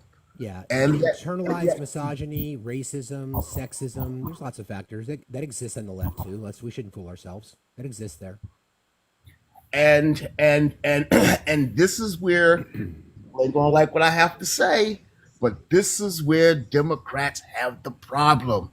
They've had, what was it, $1 billion donated, and yet they threw a 3-month party. I remember watching TV, football games, and events and things at different times, and I'm seeing these Trump ads, and I'm saying, wait a second, where is the competing Kamala Harris ad? You see what I'm saying? Well, That what one state do you ad, live in? huh? What I'm state do you Maryland. live in? Okay, I so live then in it wouldn't Maryland. be a state. It wouldn't be a state that Kamala Harris would advertise in, which is why you didn't see ads. True, Yeah, they think about the demographics and stuff like that when it comes to campaigning and things like that. But also at the end of the day, I and Steve and I've had multiple conversations with other individuals about this kind of thing. Our messaging was there, but I just don't think we had loud enough voices to do said messaging. On the right, they had people, especially those within the red pill theory ideology, like Jake Paul, Logan Paul, people like that, that were trying to speak to my generation, my Gen Z generation, and generations even a little bit older than I, like, younger millennial time frame kind of people. And they were very good about pushing whatever message they could, that alpha male mentality, that kind of thing. I also think at the end of the day, very similar to 2016 with Hillary, YT women did not show up. YT women did not go out and vote. And I agree. I'm sorry, you was going to say something? YT women did go out and vote. They just voted to The wrong way. preservation of their whiteness, as opposed Pretty to much. voting against their best interest. But I have a theory on that, but I can wait for that. No. I want to hear that theory. Well, we got a lot of What? folks requesting tough. So, Okay. Is there something else that you'd like to add? Yes. Real quick, I think the Democrats have a chance here in the next 2 years to try to corral the sentiment of what is it, buyer's remorse into a change. This thing ain't over yet. Okay, there's going to be some buyer's remorse, especially after these next couple of years here. But the problem is going to be, how is the Democrats going to let people know that this is actually the result of his policies and not the result of democratic policies? Because what's going to happen is when stuff start to hit the fan, and the clown show that precedes this Congress occurs, and we're going to see a clown show. There will be an opportunity there for us to be able to, for not us because I'm really a Republican, but for those who are against this process, this administration, to prepare for the next election and block anything that Trump wants to do. I think that's the thing that we have to do at this point. And let me ask you a question. Are you still a registered Republican? Yes, I am. Why? Because I could never. Every time I think about joining the Democrats, and I look at the let's way. Let's not talk about Democrats. You're Okay. a registered Republican. So let's talk about it. Why you are a registered Republican? Because I still believe in conservative values. I believe that What are conservative values? Let's take it one at a time. What are conservative values? As you move into the future, this is where conservatism is born from, I believe.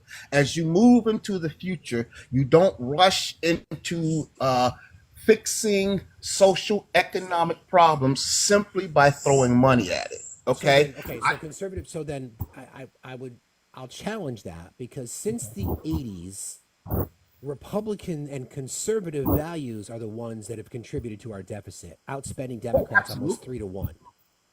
Yes, I agree with that.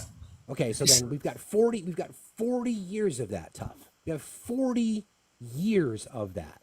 Yes. Deregulations which drive us to recessions, funding wars, putting us in wars, offering corporate welfare to the richest, tax cuts, federal subsidies.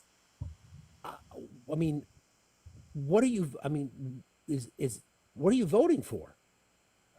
Well, I don't vote down ballot on the Republican side. I vote my mind based upon whoever it is attracting. I'm an African American man. Wait, you voted for Trump? Yes. No, I didn't vote for Trump. No, I voted for Kamala Harris. Okay. But I voted for George Bush. Bush. I'm gonna poke a hole in this, my guy, because this is what we hear. So Okay. people who claim to be Republicans say, I'm a Republican because I believe in small government. Well, that's not the Republican Party. I vote Republican because I believe in fiscal responsibility. That's not the Republican Party either. So what is it? Well, what I believe happened is that the Republican Party has delved into white supremacy and lying more than anyone else, and so they have diverted what conservatism is. I'm not saying the Republican Party hasn't what's the word for it bastardized these topics. I believe they have. From my perspective, when I look at the options on different sides, I see worse. That's the problem. Okay. Let's back up a second. Are you a wealthy man? No, I am. Okay, so then, which party? Again, far from neither party's perfect. We know that neither party has ultimately globally has our best interest in mind. But which party, historically, I don't know how old you are, but I'm 57, so I've been paying attention to politics for a very long time. I've held state office, won 2 elections. Which party looks out for the middle class more, Republicans or Democrats? Well, I would say rhetoric-wise, the Democrats I didn't say look rhetoric. out. I'm talking policy. Can you? Here's a better question. Can you name one party? One policy passed in the last 40 years from Republicans that benefit the middle class? I would have to think very hard. No. So then, what are you? Why are you a registered Republican? Be an independent. Why? Well, because the Republican, first of all, is a two-party system, and we have to face that. Okay, Yeah. it is a two-party, and Sure. Why be a registered Republican? Why? because I you don't want to hear this, man. I can't stand the Democrats. Who gives a shit? You're voting. They're always my guy. screwing up. Listen. Hold on a second. Listen. The things that you said are important to you. That's not the Republican Party. I'm saying I didn't say become a Democrat. Become an independent. Why be a registered Republican? It literally everything you talked about is not the Republican Party. That's right. But it's you know what? First of all, let me go back. I joined the Republican Party when I was 18 in the Marine Corps. All right, 1982. And at the time, I was very concerned about Walter Mondale putting us in Marines in position where we were going to get ourselves killed. Okay, so my first thing at that time was self-defense at that time, and when I heard and the rhetoric at that time for me was I was looking forward to establishing a career in IT, and I felt that the Republicans at that time was going to look out for my best interest when it comes to finances, self-defense of the country. Okay, and 32 years ago, I voted. You were a misinformed 18-year-old person. We all know we don't know shit when we're 18-year-old, especially men. We don't know dick. We don't know anything. Now you are a registered Republican, someone who served our country, and you align with a party that literally doesn't give a fuck about the veterans of our country. Wait. Let's slow down a second. Don't identify me just because I said I'm a Republican. Okay, that's the first. No. You labeled yourself tough. You labeled yourself. You're a registered Republican. Okay, I said just because I am a registered Republican doesn't mean I've labeled myself. You see, did. You labeled yourself as a registered Republican. my actions, my activity, how I speak, how I carry myself, that's how I label myself. Label is an identity. Okay. You And I label identified myself as by a who I registered am. Republican. Politically, I identify myself as a registered Republican. Okay, That's and then not once again, Tough, the things that you said you care about is not the Republican Party. So why be registered as a Republican? This is true, but I can say the very same things about the Democrat. By your Then logic, don't be a registered Democrat. Register as an independent, or don't register at all. By your logic, I'm sorry. I said Don't then don't register as a Democrat. But why register as a Republican? You were literally saying the things that you care about are not the Republican Party. So why be registered? And that's where we disagree at. Because see, you know what people should do right now, in my opinion. I think that there's a lot of independents and Democrats that should register as Republican right now, just so they can primary out the assholes. That's But nonsense. that's not how that works, though. I mean, not every regardless. state, not every state really? can do that. So you're telling me, hold on, you're telling me that there haven't been dishonest Republicans that have registered as Democrats so that they can primary That's not the Democrats? question. We're not going to pivot. Listen. Okay, that's the thing. okay, that's cool. Listen, you talked about smaller government, fiscal responsibility, conservatism. That is not the Republican Party, and it hasn't been in 40 years. So why be a registered Republican? It's that simple. I'm not saying become a registered Democrat. I'm saying, why the fuck would you be a registered Republican if those are the things you care about? Like, why? Because those are the things that I care about. When you look at Republican, just because the people that are involved, I can't just jump in and out of anything that I'm involved in just because there are people there that are jerks. I mean, it's not about being jerks. You told me the things that matter to you politically, economically, align with your belief that the Republicans are about fiscal responsibility, conservatism, small government. That is not the Republican Party. That's not the beginning of the question. Now you've twisted things just a little bit here. Because let me What say. have I twisted? Let me tell you why. Because you asked me about what do I identify with when it comes to what party. I asked you why are you Republican, and you said conservative values, and you talked about less spending, and you talked about fiscal responsibility. Those are the things you talked about. Your words, not mine. That is not the Republican Party. That might be true, but that's not the Democrats either. Okay, then don't be a registered Democrat. But don't be a registered Republican either. Just be an independent. I hear you, but I want to be. I'm done. That's just freaking nonsense. Are you kidding me? Jesus. Like, listen, I'm not advocating for becoming a Democrat. We have our own fucking issues. I'm a registered independent now. I'm declaring that as soon as I can. I've been a registered independent. I've been a registered independent since I was 18. That's the first thing I did because I don't align with any specific party. But Mew, how are you today? I'm pretty good. How about you guys? Doing okay. Do you agree with my prompt? Definitely. Okay. I feel like Republicans are super religious, so they believe in the fetuses until they're born, and they're just like, "What? You gotta take care of them. We're done." Right. It's ridiculous. And then they don't even care about the mothers that are dying from very simple procedures. And I want to be clear about something. Absolutely infuriating. It's not about the strategy behind our last guest. I'm sorry, I'll give you a chance in a second, Mew. It's not about the strategy about being able to vote Republican parties, Republican primaries. You can't sit there and say, I align with Republicans because they are about small government and fiscal responsibility. That's bullshit. That's not what the Republican Party is. We've got 40 plus years of data that tells us that. Now, if you want to say the only reason I'm a registered Republican is so I can vote against the nonsense in the Republican Party, at least that's sincerity.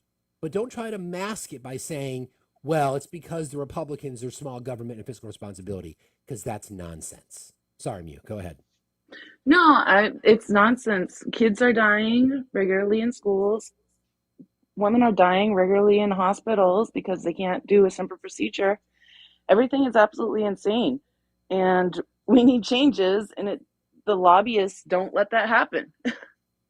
Yeah, exactly. Exactly. All our politicians are bought off, except the progressives. But like, we have so few in our government that we can't do anything. Correct. And I think you see, I'm not sure you saw this, but David Hogg, Parkland school shooting survivor, is running for vice chair of the DNC. Ooh. I did not see that. Yes, So he is. That's a good thing. Good. That's a good thing. But yeah, I just wanted to complain about everything that's horrible. I just wanted to complain. I feel that to my core. So, thank you, Cabin Mom, I appreciate that. Thank you, Mew. I appreciate you being in today. Thank you guys. Thank you for all you do. Appreciate you. Steve, someone was asking about the poem. I'm assuming it was the pro-life poem that Hill brought up was it last month or the month prior? Someone was trying to figure out where they could it's in the Discord, right? It is. Yeah, it's in the Discord. So if anyone is curious, the Discord link is in Link's bio, is in Fax's bio. I also have Steve's Discord along in my bio as well, and so do other mods. So if y'all want to check it out there, y'all can. And y'all can keep tapping that screen. We're at 290,000 likes. Can we at least get to 350? 350? 350 anyone? 350? Clement, you need to stop talking about Haktua. That's weird. Yeah, we have it in our, I forget exactly where it is in our Discord, but I can read it if I have to. It's so powerful because it kind of proves the point. Yeah, it's in our Discord. Our mods can post it again. All right. Man. We're so lost. It's crazy. Hi there. Anush, how are you today? Yeah, I'm doing all right.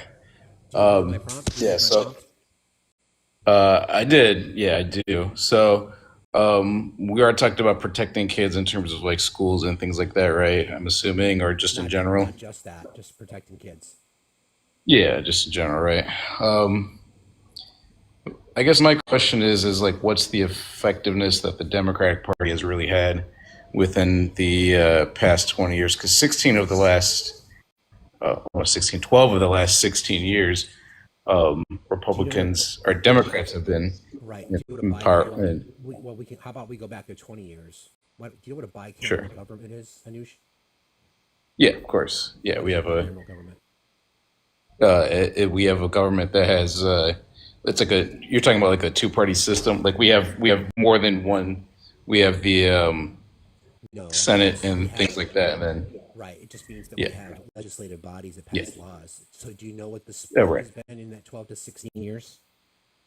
About even, right? Yeah. So is that argument worthwhile? For that. Does it even matter?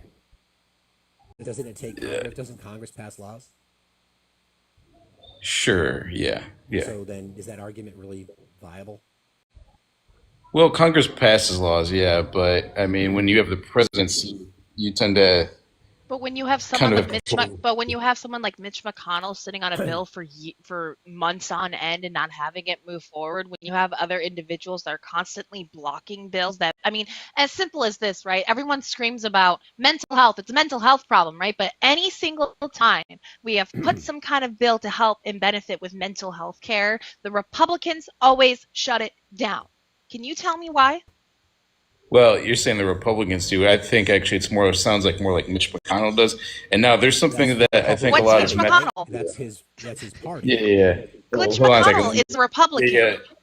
Wait. Hold on a second. There is something I think that a lot of MAGA and Democrats will have in common, and it's the joint hatred for Mitch McConnell. Believe me, we don't like him either, honestly. Yeah. Yeah, that's something we actually probably have like a. So who did you vote for? I voted for Trump the last 3 elections, and Obama the 2 before that. Yeah, so I consider myself an independent. I'm not really a Republican or anything like I that. voted for Trump 3 times. So here's the thing, man. If everybody that said that they voted for Obama and voted for Trump, Barack Obama would have got 9 gazillion votes in his election. So I just have a hard time buying that. But anyway, can you tell us? I get it, but I truly I really did. So I don't know. Yeah, You're the one that actually did, but everybody else is lying. Anyway, I'm at least one of them. Yeah. Cool, got you. So can you guys not hear me at all? I'm sorry, but I can hear myself fine. Olive, can you hear me? I can hear you. Yeah, I'm not sure what's going on. I can hear you. Yeah. Okay, Yeah. I don't know what it is. Maybe it's not for everybody. I'm sorry, guys. I'm trying to fix my audio. Anyway, tell us why for Trump. Tell us why. Okay, so I think the main reason I voted for Trump the first time around is I liked a lot of what he was saying in terms of what. For a little bit of background, I'm in the Midwest, right? So we saw a lot of the devastation that happened during after the financial crisis and thereafter, right? But a lot of it had to do with You mean formerly the financial Republican crisis that ideas, was by caused the by way. Republicans? Yeah. That's the point I was going to make. Actually, is financial. Yeah, I wouldn't say it was completely caused by Republicans, but let's say like NAFTA, for example, Who right? was it caused That by? moved a lot of jobs overseas, which was more of a Republican baby than it is a Democrat baby, right? So the argument you Republicans wanted were. to use, Yeah. hold on, you wanted to use 12 of the last Mhm, 16 sure. years Democrats are in the White House. So during Mhm, the sure. recession, who was the president? Uh, well, the beginning of the recession, Bush, and then towards part of it, Obama, right? Well, Obama bailed us out of the recession, right?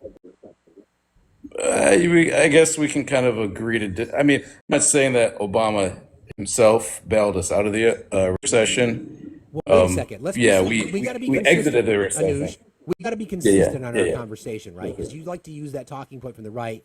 12 of the last 16 years. So George Bush was was president for how long? Eight. Okay, 8 years. And what were some of the main underpinnings of his economic policy? Do you know?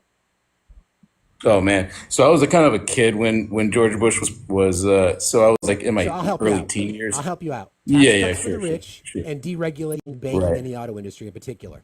By the way, those right, two industries right. is what drove us into the economic recession that we had. So can we be sincere and be like, okay, Bush's Sure, economic sure. policies, don't forget, he had a majority the first half of his first term, Republicans in charge. Sure, Okay, sure. so Yeah, we got to be consistent. Be consistent, all right? yeah.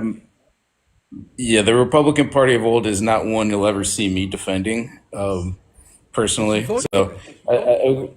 well, I didn't vote for Bush. No, you voted for it now. You voted for Trump in 3 consecutive elections. So let's Yeah, get 3 times. 2016. So But 2016, I'm not going to give people a pass, but because a lot of people are Mhm. uninformed, I can see why they would have voted for Trump, even knowing what he was previously. But 2020 and 2024, you made a decision that Donald Trump was a better alternative Then who is going up against? Correct. Yeah, I did make that decision. based Correct. on what? Well, from 2016 to 2020, I felt that the economy was going in a direction that I approved of.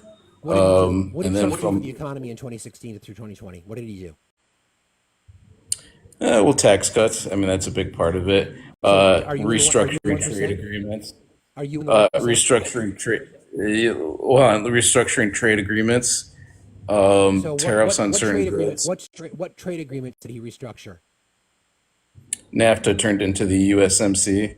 What I changed? think that I mean, there's a couple things that Like what? tariffs Like in what? terms of No, what changed uh, from NAFTA? What changed from NAFTA to the USMCA? one thing that comes to mind is I think there was a added like we restructured some of the tariffs that we were putting on certain goods, and I'm gonna have to like look up exactly Okay, so what does the what it USMCA was. stand for? Yes, the U.S. Canada Mexico trade agreement, right? Right. So do you know what? So there was some changes, targeted tariffs, right? Yeah, Specifically. But do exactly. you know what the Right. number one change was from the US from NAFTA to the USMCA? In terms of number one change, It was the name maybe, because Trump wanted to put his name on it and call it his. Okay. I don't think it was just name. I mean, there were some targeted. Yeah, I agree that it I didn't wasn't. say it was just the name. Yeah, I didn't say it was just the yeah. name, but that was the biggest thing that he ran on. Because you can put the two Gotcha. trade agreements Gotcha. side by side, and there is very little difference. Okay. So now Right. I feel you. so are you in the 1%, Anush? What is the like a 1% of like Wealth? income and things like that? No, Yeah. I So wish, but no. so you think you think the TCJA was a benefit? The TCJA, Yeah. the tax cuts, you mean? Yeah. I would say overall, yeah. Okay, so it benefited 84% of the benefits from the TCJA went to the richest and to corporations. So he Sure. cut Yeah. corporate tax. Hold on, Yeah. he cut corporate tax rates from 28 to 21%. Yeah. And the Right. tax benefits did not trickle down the first couple of years. Yes, and now he wants to do it again. No, and I actually agree with doing it again because I Why? think It it's didn't work. it keeps us sure it keeps us competitive on the stage of and by the way it's only getting cut if you're making your goods in the USA, by the way. So if your goods are being completely made in the USA, which is kind of rare in the first place to have a company that's making 100% of its goods in the USA. So my guess is not that many companies are going to actually get that 15% tax cut from 21 down to 15. I think it's going to be very rare. But that being said, I do think that that keeps us in a more competitive. I mean, if you look at the tax rates for corporations in Europe, they're about the same. Are we in That's Europe? about what they are. Are we in Europe? No, but I thought we it was compete about with America Europe, right? first, right? Sure, but we compete with Europe, so we want to keep those companies here. Do we? I think so. You think so? Okay. So, guy, you're just woefully misinformed about this. Okay, you're woefully misinformed. I would disagree. I disagree, but I mean, I guess You we're gonna are. have to agree to disagree on that. Well, no. Sure. Well, I mean, There's only one set of facts, my guy. So let's go back now. So 2020 with Donald Trump, was the election stolen? yeah, I'm not going to be one of those people that are telling you it was stolen. So no, Okay, he lost out. Right? Okay, so he lied to No, you. he lost out. He lied to you for 4 years, and you still Sure, chose yeah, him. I did. I did. Yeah, and he lied to you, and you I don't don't. care. And you know what? I'm not done. Hold on. I'm not done. I'm not done. He lied to you for 4 years about it. He lied to you. He flat out lied to you. His lies led to an insurrection. His lies led to people going to D.C. He lied to you about the whole thing. He lied to you about the pandemic. He lied to you about the impact of his tariffs, saying they're going to be a really good thing. Meanwhile, it crippled the domestic agriculture industry, in particular Midwest farmers. He lied to you about all of it. He lied to you about all of it. COVID saved his ass. We were heading towards a manufacturing recession because of his tariffs and his tax policy. Are you aware of that? I disagree with that. What is there to disagree with? We were losing manufacturing jobs prior to COVID. What's there to disagree with? Are we losing them now? Again, we're talking about your decision to vote for Trump. Do you Right. disagree that we were losing manufacturing jobs prior to COVID? Yeah. Well, here's the thing with elections, right? Answer my I took question, a Anuj. 4-year. Do you disagree that we lost manufacturing jobs? I don't think we were losing manufacturing jobs though. Before COVID at what rate? Prior to COVID, we were losing manufacturing jobs. Companies were leaving the U.S. Carrier Air Conditioner, Harley Davidson, and others because of Trump's economic policy. We were losing manufacturing jobs. Okay? That's not opinion. That is factual. Aren't we still? Yeah, aren't we still doing that? We're still losing No, manufacturing actually, jobs, right? Joe Biden more manufacturing jobs created under Joe Biden than any modern American president. Created. Yeah, because you're including. So we have more manufacturing jobs now. Yes, we do. Than we did before. Yes, we Interesting. do. You'll have to send me links to No, that. you can research it yourself. I'm not going to do your work for you. I have to charge you. The reality of the circumstances, Charge me? you don't know what you voted for. You have no fucking idea. Did you complain? No, about I do. No, you don't. Did you complain about? I'll prove it. Did you complain about prices the last 4 years? Right. Yeah, I would say I did. Yeah. Okay, then you're going to be okay with prices going up?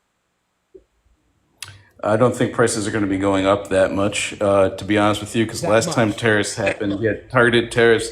Sure, but Anuj. They're not targeted. They're blanket tariffs. Yeah. 25% They're blanket on tariffs, all imports. Okay, 25% on all imports from Canada, Mexico, and China. By the way, do you know which countries are our 3 biggest trading partners? Yeah, Canada, China, and then I don't know if Mexico's top 3 or not. I think Yes, it they might are. be. I know Canada Yes, and China so are. 25% tariffs on all imports from Canada and Mexico, and 10% on all imports from China, which means that what? What happens to prices? They don't necessarily go up though, right? Because They do that's a go up. tax that goes. They do go up. Okay. Hold on. All right. I'll So tell you what's a what. I'll tariff? tell you Anuj, what. what is a tariff? What is a tariff? It's a tax on goods crossing whichever border Who pays for into it? the companies that have to buy that good. The importing company, right? Yeah, the company that has to buy that good. Right. And then do you So think it's a tax on a corporation. right? Do you think It's a good corporate tax in a way. do you think that these corporations, these multi-billion-dollar corporations, are going to be, just generous and not raise their prices?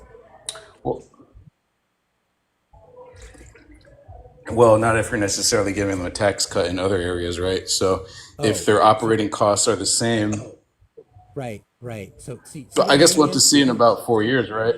You have no So, fucking so idea what you voted for. I, You have no clue. You have no, I absolutely do. no I clue. definitely do. No, you How don't. can you? Oh, But no, how I do. how can you You go don't. for voting No, for you don't. Obama to Trump? Like they're polar. See, this is something I I don't don't care about that. understand. We're talking about today. I don't care Okay. about that. I don't care about that. So the reality of the circumstance here, Anuj, specifically, is that you complained about prices for the last 4 years. Now you're trying to justify prices going up again because it's a fantasy. You have no clue what you voted for. No, No I'm clue. not a fan of the idea of prices going up. So here's the thing, But right? they're So going to if go you're up. talking about prices going up 9%, 10%, well, what do you predict prices will be going up by, right? Because right now they're going up at a rate about 2.7%, That's right? inflation. So what you think it's going to go up? Inflation, right? The Inflation is inflation rate's 2.7 at the moment. right, which is what it's supposed to be. Well, Between 2 and 3% is what the well, Fed well, wants. CPI and PPI, right? So that's the No, thing I'm is, right? talking That's about going to be inflation included rate. in the. Let's say the single path of logic. We're talking about inflation because Yeah, yeah. what was one of the promises that Donald Trump told you on the campaign trail? I'm going to end inflation I and I'm guess going to lower prices. I don't think prices personally are going to get lowered. I think the inflation rate is going to cool off. My guy, you voted for that. You voted for someone who told you he was going to lower your prices and end inflation. Well, that doesn't mean I believe that the prices are going to be lowered. But what I'm saying is I I don't give a think shit. that You're fucking lost. I really don't care. Oh my God. You just fell for it, man. You don't know what you're doing. 3 times in a row. In the first term, he put tariffs on, and let's not forget everything that went up in prices. Second time, he sat there and he kept screaming that he lost the election. He was lying to a bunch of people that led people to losing their lives that day. And the third time, maybe he might actually do something that's beneficial, but these blanket tariffs are going to harm the American people. This is look, I hate econ. I hate econ with a full-on passion. I at least know that the consumer pays for the tariff, not the company. Travis, you simp for billionaires. Travis AR-15, I just sent you an invitation. You won't come up, though, because you're just a coward as well. Maybe prove me wrong. Prove me wrong, coward. I don't think you will, though. You guys, you have no clue. You people have no clue what you voted for. You bitched and moaned for fucking years about prices, and now they're going to go up again? And you're going to be like, I guess it's okay. So, Travis, I got schooled. Yeah, you got schooled, pussy. What did I get schooled on? You just come up with fake facts that aren't fucking true. No, and what did think I you get can schooled on? just Tell me what I got schooled spew on. out whatever you want to spew out. Okay, you big baby. Tell me It's what I all got schooled garbage. on. It's all garbage. Tell me what I got schooled on. The whole fucking conversation you got schooled. Okay, so be specific. Try to be a man. Pull up your diaper and try to tell me exactly what I got schooled on. I'm twice the man you'll ever be, you pussy. Think so? And now, okay, here it comes. Here comes the soft, angry part. I'm not angry at all. Why don't you have an intelligent conversation? Wait, I want you to let's come say take my intelligent. Let's have a AR-15, you conversation. pussy. I'd like you to tell me why you voted for Trump. I'd like for you to come try to take my AR-15, you pussy. Ooh, wow. Are you a tough guy? Or 6 of them. Take all 6 of them. Oh, That's you need crazy. 6? You have 6 of them. You need to Yeah. have a better shot, don't you? Are you that? No, I'm a damn good shot. Go look at my profile. Then why do you have an AR then? Why do you have an AR if you have such a good shot? Let me answer that question before you Okay, answer it. because So Steve's a soft pussy. and weak. I have. Why are MAGA men so soft and weak? Why are MAGA men so soft and weak? So Travis here, lousy shot Travis he probably sleeps with him. It's his fetish. Probably. Doesn't give a shit about anything else but himself. Chirping from the comments, telling me I'm wrong, comes up and then starts swearing and then threatening me. So Travis, why don't you unmute your mic and attempt to have I'm not going to say intelligent conversation because I don't think you're capable of that. How about just a conversation? You can unmute your mic now, Cupcake. He also needs a better shot. If you need 6 of those, you can't shoot. So. Travis. Did I hurt your feelings, Travis? I'm so sorry. Oh, I'm sorry. Why do I need 6 AR-15s? Did I hurt your feelings? They're all different calibers. Everybody thinks But that AR-15 is 223. It's not. I think most people are aware that it's not. But why do you need a good shot? Like, you just need a better shot if you have 6 of them. No, I use them for different hunting applications. Pit bull. Great. Do you have kids? Pit bull. Yeah, you look like a pit bull. Cute. Hey, Travis, what did you have for breakfast? Frosted Flakes like you. Nobody fucking gives a fuck, you pussy. Get the hell out of here. Tough guy. I've never been called a pit bull before, adding that to my tally mark. Jesus. Lousy hunter has to hunt with a freaking AR because you're such a bad shot. Friendly reminder, ARs aren't good for gain just because it destroys the carcass. Just so people are aware.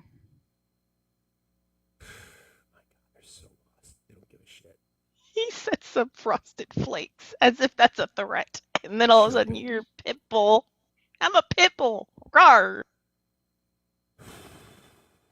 Soft and weak. All of them. Everyone. I hate technology. I really do. People can't hear me when there's a guest. Sounds like it's okay now. I don't know. I'll fix it again. I hate technology. Oh, damn it. Jesus. It's crazy.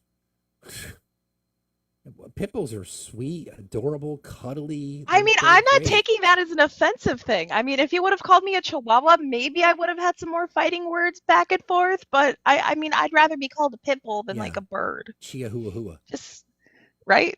Yeah. Shadow Star, you're unable to connect, friends. You can request again if you'd like, though. That's fine. I'll try to get to everybody today. Guys, it's at 10 o'clock. 324,000. We're on track to what, 700K? That'd be great. Optimus, how are you today? Doing this morning, man? I'm doing fine, thank you. Yourself? I'm doing great. I am really loving the way that these MAGAcrats are coming up here and they want to convert, but for some reason they stop right at that edge. What is it? How come They're they just cowards. won't? How come they won't just? They really want. They're talking the jump. They're already over on our side. Well, how come they just won't just fall over there? You ain't even got to step. Just turn around, close your eyes, and we'll catch you when you fall. Why won't they do don't. that? Because they're cowards. That's why, Optimus. They're cowards. Every single one of them. Especially the men. They're cowards. They're cowards and they So can't. So here, I'll say go this ahead. right now. Conservative men, white conservative, although we don't know what's in the browser history, white conservative, cisgender, hetero men in America in this era, especially those that identify with MAGA. Are you ready? You are the weakest, cowardice, most pathetic example of men in our society's history. Suck on that. I would take that a step further, and it's some of the white tea women as well. Yeah. Yeah. You know what? I didn't want to believe that. You are right, Olive. I do not want to believe. I didn't want to believe that at first until I become exposed in arguments and debates with them. And the women are the ones that really are sitting behind, They're a man. the bigger brains. I'm talking to there's some guys on here that I've been trying to get to come over here, but they won't. And they're fairly, up to speed on their stuff, but they won't come over here and debate with you for some reason. I'm thinking that they're concerned about, They get emasculated by any man who sits there and has any kind of knowledge behind it and doesn't just believe in the same 3 talking points. And then Right. taking that a step further, anytime I've spoken to a MAGA woman in general, a lot of the times their ideologies are very similar to mine. Some of them still have very much big internal misogyny, but because of how some women are, especially with their husbands, especially those who are in the old fashioned, I just believe whatever my husband says. And this is where my theory comes into play with Kamala Harris. One of their last videos that came out was the one with the the couples and they're like, oh, she's going to vote for him even though she doesn't like him, and then they look across, right? People need to understand that, especially when it comes to DV situations, some of it can be as simple as political standpoints. We heard Jesse Waters state that if his wife voted for Kamala Harris, that's on means of divorce. Being someone who came from a DV marriage, and my mom also being a survivor of a DV marriage, something like that could trigger something and cause issues. That's where I also think some of the women changing their minds came to play. But that's just my assumption. I could be 100% wrong. I'm just an olive on a platform that talks politics. I just want people to be aware of that. Olive, But Olive, do you know who this is? This is Slam. yeah, How you been doing? I'm good. I've been doing well. We've getting things going. I'm moving. I'm moving in with someone very, very awesome. That's good. So hang on one And second. then Jesus is king. Such a very Christian thing for you to say to disown someone's Oh appearance. wow, You're that another is coward. disgusting. You're another coward who Yeah, won't jump that's into the box. disgusting. Yep. That is oh, so these people disgusting. are funny. Yep. Yeah, those MAGA-crats are allergic to facts, man. That's like some kind. That's They get offended when a woman that isn't conventionally pretty that comes out to talk and talks politics. Oh, she's moving. Yeah, I am moving out of mommy's basement, moving to a wonderful state with a wonderful person and starting a new career path, because the idea that the person you voted for cutting the Department of Education and being a special needs educator is wanting those children and those teachers to fall through the cracks. So thank you for voting against those kids and those people who take time out of their day to educate these children, create IEPs, create programs for these kids to actually educate and understand and be a better society, while you want to sit there and just be content in your own cult mentality. That's right. So, Optimus, thanks for jumping in today, bro. I appreciate you. Rod Underwood, are you another coward? With a type in all caps, did you not get a lot of love? Can you show us on the woke liberal rainbow doll where you were touched? Maybe that'll help. Good morning, David. How are you today? I'm doing fine. How about you? Doing fine, thank you. Do you agree with my prompt? MAGA has never been about protecting kids. Yeah. Is that what it is? So you mean to tell me that you're saying that the previous Trump administration has never 0%. There is no evidence whatsoever that they ever protected kids. Is that what you're telling me? What does that statement say? I read it. MAGA has never been about protecting kids, Okay, so but I just want to make sure what you're saying is absolute, because all I need is one I'll example. answer the question, David. Okay, so Republicans, self-identified MAGA Republicans in many states in our country, do not believe we should be raising the age of marriage to 18 years old. Do you support that? So basically, I read your prompt. So all I have Can you answer my question, David? essentially Answer what my you're question. saying, essentially Answer my what you're question, saying. David. Answer my question. No, I don't agree with that. I don't Okay, agree. so I that's don't agree. MAGA. I don't. When was I the don't last agree time with that- when was any. the You last- see, this is what you're doing. You're pivoting. All I need is I'm one pivoting? example, No, I'm right? asking you You said questions. never. I'm MAGA asking has questions. never. MAGA has never been about protecting kids, right? So all I need is one example, right? Name You one. said never. Sure, go ahead.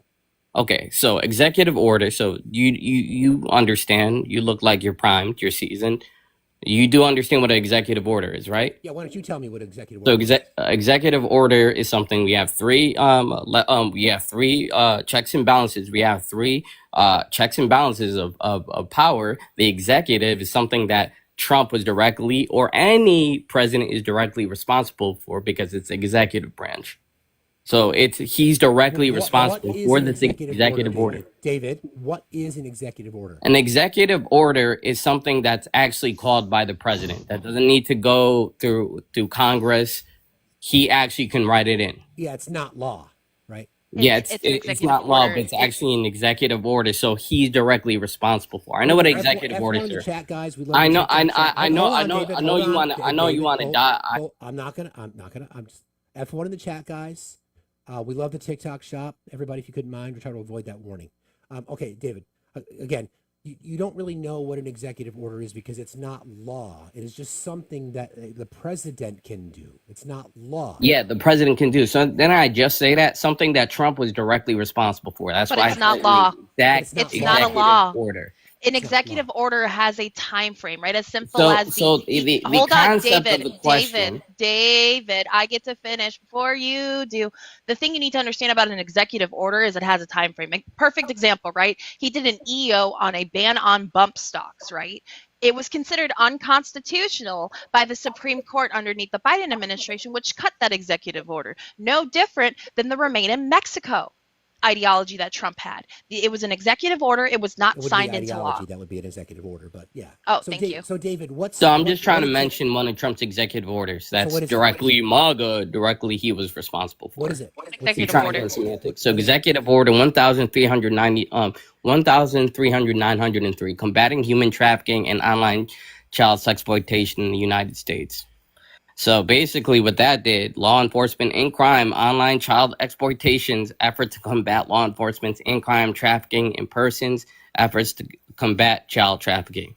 So wait, hold on. You basically, said I gave you an executive order. wait, no, David. You said 1393 or hang on, 1,903. Combating human Okay, thank you. 13903. Yep. I just wanted to clarify. Okay. So cool, David. Cool. I'll give you that one. All right, I'll give you that one. That's an executive order. Okay. Right. So tell me this. That's what I just said. What's the number one cause of death for children under the age of 18 in our country? I'm assuming maybe possibly suicide. I'm not 100% sure. I'm not gonna act like I. Firearms. So how about this? Can you tell me how the Republican Party, MAGA in particular, is protecting kids in America? Right. I mean, we do have I'm a not Second done. Let me ask Amendment. my question. Thank you.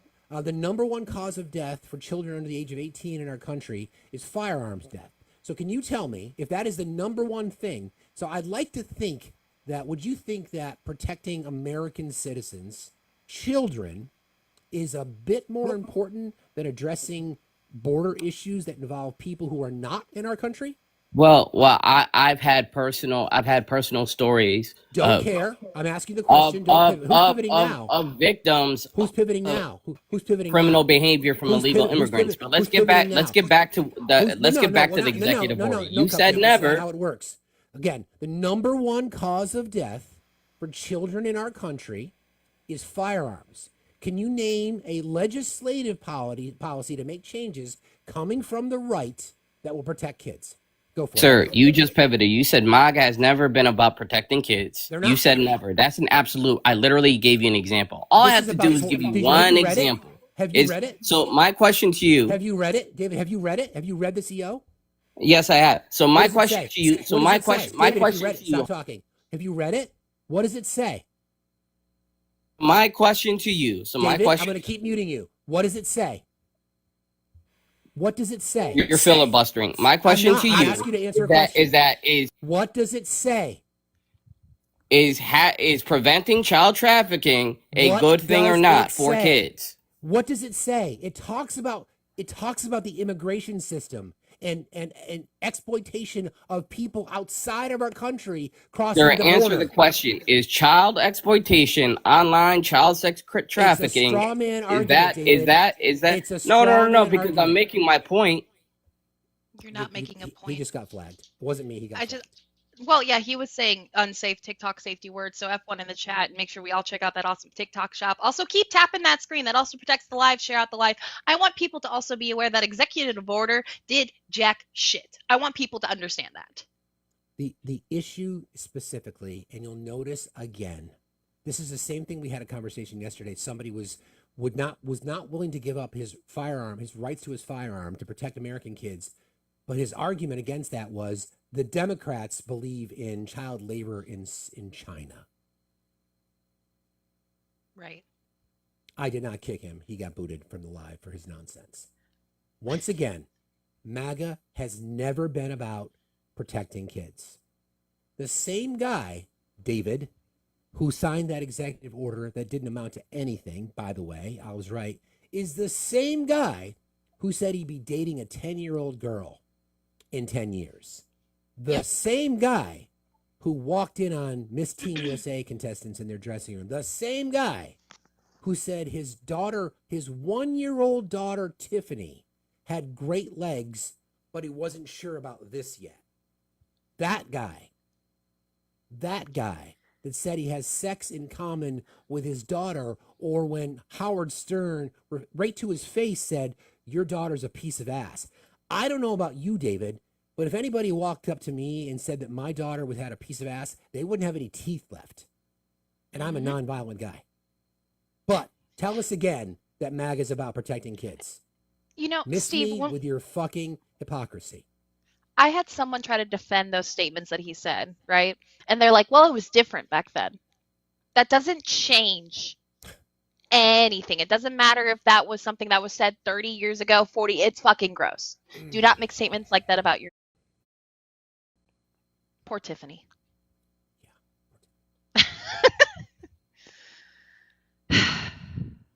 Everybody, please keep tapping and sharing. We appreciate you. I am spicy today, but I like it. angry. I like Spicy Steve. Spicy Steve's the best kind of Steve. It's crazy. I don't always like it, but it is what it is today. I enjoy it. Thank you. Laverne LeMay, how are you today? Fine. I think I must have accidentally done something, but That's okay. Hi, how you doing? Good. How are you?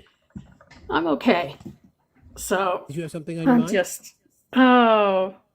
All of it. I'm just so tired of this crap. And what's with that guy? Boy, perfect example of Dunning-Kruger. Just kept saying an executive order is an executive order. It's like, what? That's stupid. But anyway, no, I start crying every time I start getting upset about stuff. What happened the other day? I had an argument with somebody at work about this very thing. And she said, when I said that we need to, get pew-pew controls and get rid of the, the ARs and that sort of stuff. And she said, well, you're going to take away our rights? And I'm sitting there. I said, children are unaliving. What is wrong with you? I said, if Australia can do it, why can't we? She says, well, then move to Australia. So I stopped. I just didn't say another word to her because you can't argue with stupid. You just can't. At that point, yeah, what's the point? You're right. Yeah. Thank you. Thank you, Laverne. Anyway, well, thank you guys. Oh, what's your mic thing? I'll look up, try and see what the hell's going on with it. I love research and shit. I don't know. I don't know. I love that. That is so cute. That is so cute. There's I probably a potentiometer or something going on. I don't know. Oh, wow. Look at her. She's dropping these words. Here's the thing. So my Discord and our Facts family knows that I'm so good at tech. Are we going with that still, Steve? Totally. We're totally going with that. We're gonna run with that. All right. Well, you guys take care. Thank you. Have a wonderful day and take care. Thanks. Thank you as well. Everybody's eye rolling in the Discord. Yeah. Yeah, I'll get it figured out. Every time Steve's good with his technology, that means I'm good in algebra. Fun fact, I fucking hate math, okay? That is why I did not major in mathematics.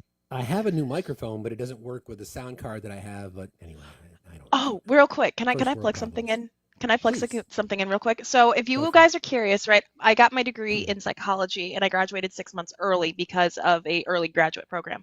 In my Linktree, I have my my article or my paper I wrote in order to receive my graduation early. It's basically it's talking about the parasocial relationships and the overridden amygdala in Trump supporters. If y'all want to go check check it out, it is in my Linktree. This article has also been put into publications about psychology talking about parasocial relationships and the idea of how the Trump supporters' brain works. So if y'all want to check out that little cool thing in my Linktree, go ahead and check that out. You should talk to AD about that because that's right in her wheelhouse.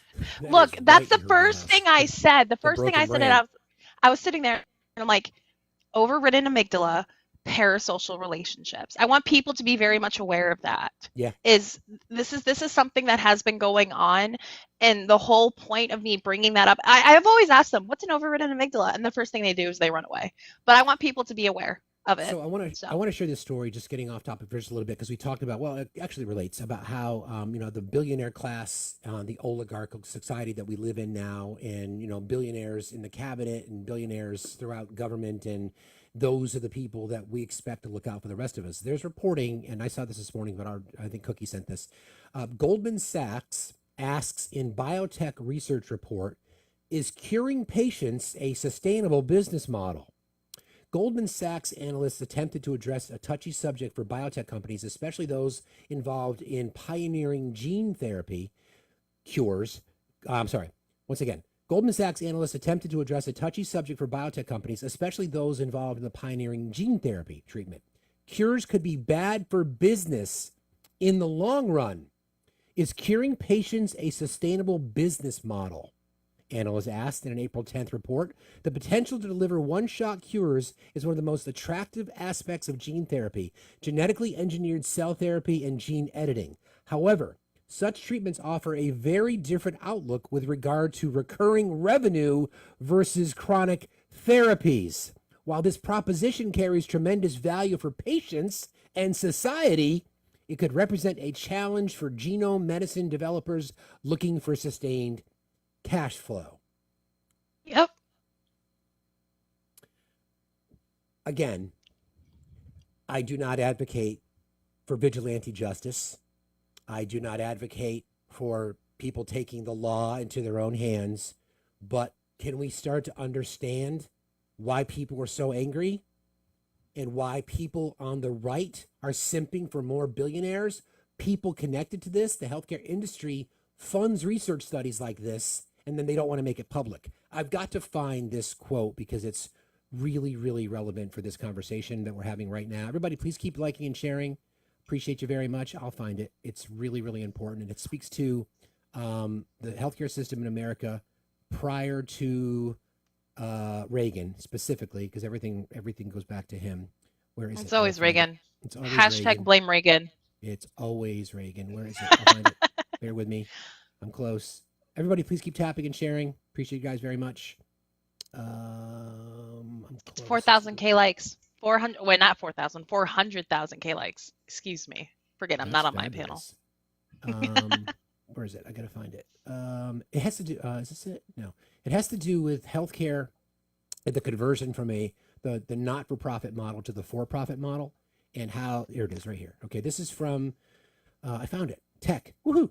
This is from. It's called Reasoned Reality. It's the author of Deconstructing Dogma. And this has to do with the title of it is How Reagan's Policies and Evangelical Support Shaped Today's Healthcare Crisis. Before the 1980s, health insurance wasn't about profits. Organizations like Blue Cross operated as nonprofits to ensure access to care. Their mission was simple: process claims so people could get the help that they needed. Then came Reagan. His presidency ushered in an era of deregulation and privatization. Blue Cross transitioned to a for-profit model, and healthcare became a business, prioritizing shareholder returns, just like we talked about in that article I just read, over patient care. Premiums rose, claims were denied, and millions were priced out of life-saving treatment. Here's where it gets interesting. Reagan's rise to power wasn't just about economics. It was fueled by evangelical Christians. Focused on cultural issues like abortion, school prayer, they formed a powerful voting bloc that propelled him into office. While their focus was morality, their political support enabled policies that reshaped the economy, including the healthcare system we know today. The ripple effect: when religion drives politics, the consequences go far beyond social issues. Today's for-profit healthcare system is a product of that era. Maybe it's time we rethink the relationship between religion, politics, and public policy. Healthcare should be a human right instead of a business. Also, Again, go ahead. Oh, I was going to say, the House reverses course and plans to release Matt Gaetz's ethics report, by the way, just so everyone is aware. Really? Yeah. Is Do you that want the breaking article? news? Did that just come down? Uh-huh. Do you want the article? Yeah. Send it to me. Hang on. Yes, I will. Put it in the Discord if you could put it in the Discord. That's cool. Absolutely. Well, then, and also the MAGA Mike's under pressure because his MAGA Republican base doesn't want to keep the government open. shutdown. Yeah, Yep. so December literally 20th. doing his job, keeping the government open so that federal employees don't go broke and lose their pay. We keep the government running, and he's getting heat from his party, the Republican Party, that doesn't give a shit about protecting kids. That party. Yeah. This is like my favorite Christmas gift I've gotten all day. That's Good shit. Matt Gates. When are they going to release it? That's what I want to know. I'm sending it. Thank you. Restless Dreamer, how are you today? I'm good. How are you, Steve? I'm all right. Spicy, but thank you for being here. Yeah, you're definitely spicy today. I like it, though, a lot. Hey, I just wanted to make a point on your background today. Your topic is that I want to kind of examine the reaction to the Republicans' response to the CEO versus our, 323 school shootings this year. Yeah. Yeah. So just making that point. That's all I wanted to say. Just a bit But of that's always hypocrisy, right? that's always been a thing, though, right? Because they were up in arms about, you know, You guys keep the talking. attention I'll be right back. You guys keep talking. You're good. Also, I sent it in the Discord, by the way. They were up in arms about the attempt that occurred within, you know, Trump and stuff. But we've been screaming this since Sandy Hook. Okay, Right. this is something that I hate, the fact that this was normalized the entire time I was in high school. I mean, it started in elementary school. We heard about it in middle school, and then I remember the day of Parkland. The next day, we practiced our drills the whole day, the whole day. But yet, here they are up in arms about a man who took action into his own hands. I mean, and yeah, in a sense, Columbine too. But these people don't know what fight they should do, right? Agreed. I'm an educator. I've been an educator for over 20 years. And it's devastating to me that we are having to deal with this and our children are having to deal with this. And every day we think about this when we go into the classroom. Oh God, yeah. I mean, that was something I never thought. I mean, I went through it all through. It was more active towards my senior year of high school, and because of C-19, I had to graduate differently than most people did. But then becoming an educator myself and going through, you know, these these drills and with special needs kids. I mean, this is something that people just don't understand. Like, I can't express to you how much I've sat and I've thought, and especially in the area I work at and things in between, the idea that there's a high possibility that I would get my kids in the closet first, but I would do anything I could to make sure my kids make it home. And if I had to jump in front of it, that I would. I mean, but that's how a lot of Every teachers day. think. I know a lot of teachers think that way. Yep. And every this day. is like, we didn't go to school to learn how to be a security guard. We didn't go to school to learn how to properly tie a tourniquet on a child. No. That's not what we did. And I went to college in the 90s, and 'cause I'm old, I'm an old girl, but it's, it is devastating that I even have to start thinking about this and what I would do. And when I start in a new classroom, I go in and think, okay, where's the safest place for my students? And that is so wrong. What I should be doing is considering what they need for the year and what they need to learn the curriculum that I'm trying to teach. And those students learn to find areas and escape routes. I mean, when I go to a huge area, like if I go to a concert, if I go like a graduation, Yes. the first thing I think about is an exit strategy. Yeah. And when I go somewhere, I have a special needs. I have an autistic son who is thriving, but still, on the spectrum. And whenever we go somewhere, I have to actually, I hate that I do this, but I actually say, where would you go if there was an emergency? If something were to happen, what would you do? Where would you go? Because I feel I have to educate my own child about that. Yeah, but the price of eggs, Restless, right? The gallon of Price eggs. Yeah, exactly. Thank you. I appreciate you for being here. Thanks a lot. See you later. Thank you. Can you drop me? I'm not sure how to get out of here. I got you. No problem. My gallon of eggs and carton of gasoline. Exactly. So House lawmakers, thanks for sending this off. House lawmakers are expected to publicly release the results of an ethics investigation into now former congressman and Trump handpicked potential AG after a secret vote to share the report in the final days of 2024. The ethics committee reportedly held a secret vote earlier this month, reversing course on a decision to withhold the findings of a long-running probe into allegations of misconduct and drug use. Report is expected to be made public after the final day of voting in the House this week as lawmakers prepare to leave D.C.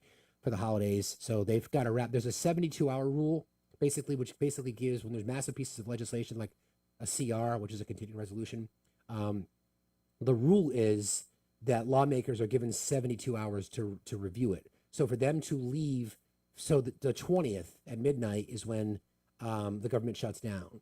So they have to be looking at that now to be able to pass it. That's the rule. So then this comes out, the Matt Gaetz report comes out, and mark my words, I'm going to mark this down. It is 10:35 Eastern time on Wednesday, December the 18th. Trump and his minions will say, we stand with Matt Gaetz. They will say that. Or they will say, we had no idea how much information there was against Matt, but we wish him well. Thoughts and prayers, Matt. Thoughts and prayers. Fuck. Yeah, I'm excited too. I want to see it. Actually, I don't want to see it, to be honest. I will read it, but I don't want to see it. I hate that every single person within his own cabinet, like, it feels like he looked at the criminal records like, that looks good. You know, it's like bingo card. They're not grimy enough. Hi, Sharita. How are you today? I'm good. Can you hear me? I'm sorry. Yeah, we got you. What's up? I was tapping and I requested by mistake.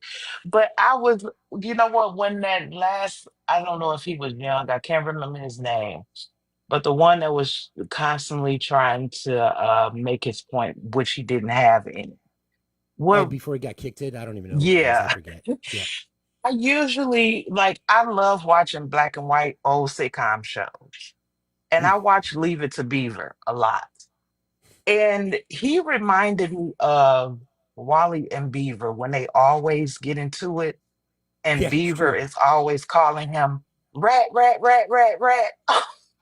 Something like that. That's all I heard. And that's honestly all I've been hearing today. What is wrong with these people? I don't get it. I'm telling you, it's that parasocial relationship and the fact, I mean, as simple, and Steve's had amazing people up here that dealt with cults and cult mentality and that kind of thing. Yes. And this is something that someone asked me, how long do I think it will take to decultify the MAGA people, right? I wish I could give you the answer, but that is when I'm going to get my license. I'm going to open up a get better soon. Yes, you know what? It's you don't have an answer because any way you try to put it to them, anything that you try to explain to them, is just like their whole common sense. Even if they have any, it just turns off. That's right. You know what? I love talking to people, but now it's like I don't even want to talk to people because as soon as they say something stupid or ignorant, it's just like, yeah, I'm done. Because I don't want to cuss you out. I appreciate You're you very welcome, much. dear. You guys have a great day. You too. Thanks a lot. Thank you. She brought up, I'm sorry, I got to do this, but she brought up Leave It to Beaver, and one of the greatest memes of all time was a line taken from that show where June Cleaver says to Ward, you were awfully hard on the beaver last night. For those of you that are old enough, you know exactly what I'm talking about. Ward, you were awfully hard on the beaver last night. I don't know if I should say hey now or if I should just say now. here. So that's the innuendos from 60s sitcoms were fucking brilliant. They were absolutely brilliant. Totally. I'll find that and we'll play that. I mean, hey. Gotta do what you gotta do. Steven, how are you today? Steven? Bro, I didn't even mean to join. My bad. Oh, good, man. You want me to drop you down? Yeah, drop me. No problem. Oh, look at that. Cookie! Wow. You're so sweet. Thank you, Cookie. Yeah, I will be doing a fun live Saturday for my birthday after Manny takes me out because he's like, I want to take you out for your birthday. He's here hanging out for Christmas with my family. Hey, now. That's awesome. Yeah. There'll be mistletoe everywhere. Hell yeah. Good morning, friend. How are you today? Rolando, how are you? Rolando? Hello? Hello? Yes? No, it's Nubia. Nubia. Hi, Nubian. How are you? Hello? Hi. How are you? Real quick, just a situation we had at our church recently. So we were in a discussion, just a whole bunch of Republicans, and I am a Christian, so I'm a Democrat. I was the only one at the table, but we had a situation with one of the they call it deacons. He was following one of the former ladies that were in front of us, and we spoke about the situation, and we had a meeting in church and demanded for this man to just step down from his position of deacon, because he just followed a lady and made her feel very uncomfortable. Nothing more than that happened. So I said in the table, I got super irritated, and I said, okay, so why is it that this person, the deacon, follows this lady and gets to, asked to be stepped down from his position, and we have this piece of shit of president, and I said that word in front of church, you all voted for him, stating all the horrible things he's done to women like us. So I just wanted to bring it up. I believe in Jesus. I believe Jesus loves all of us the same. And other Christians believe that Jesus just came to die for certain people. And I just don't believe that. I strongly believe he loves you, he loves me, he loves everyone equally.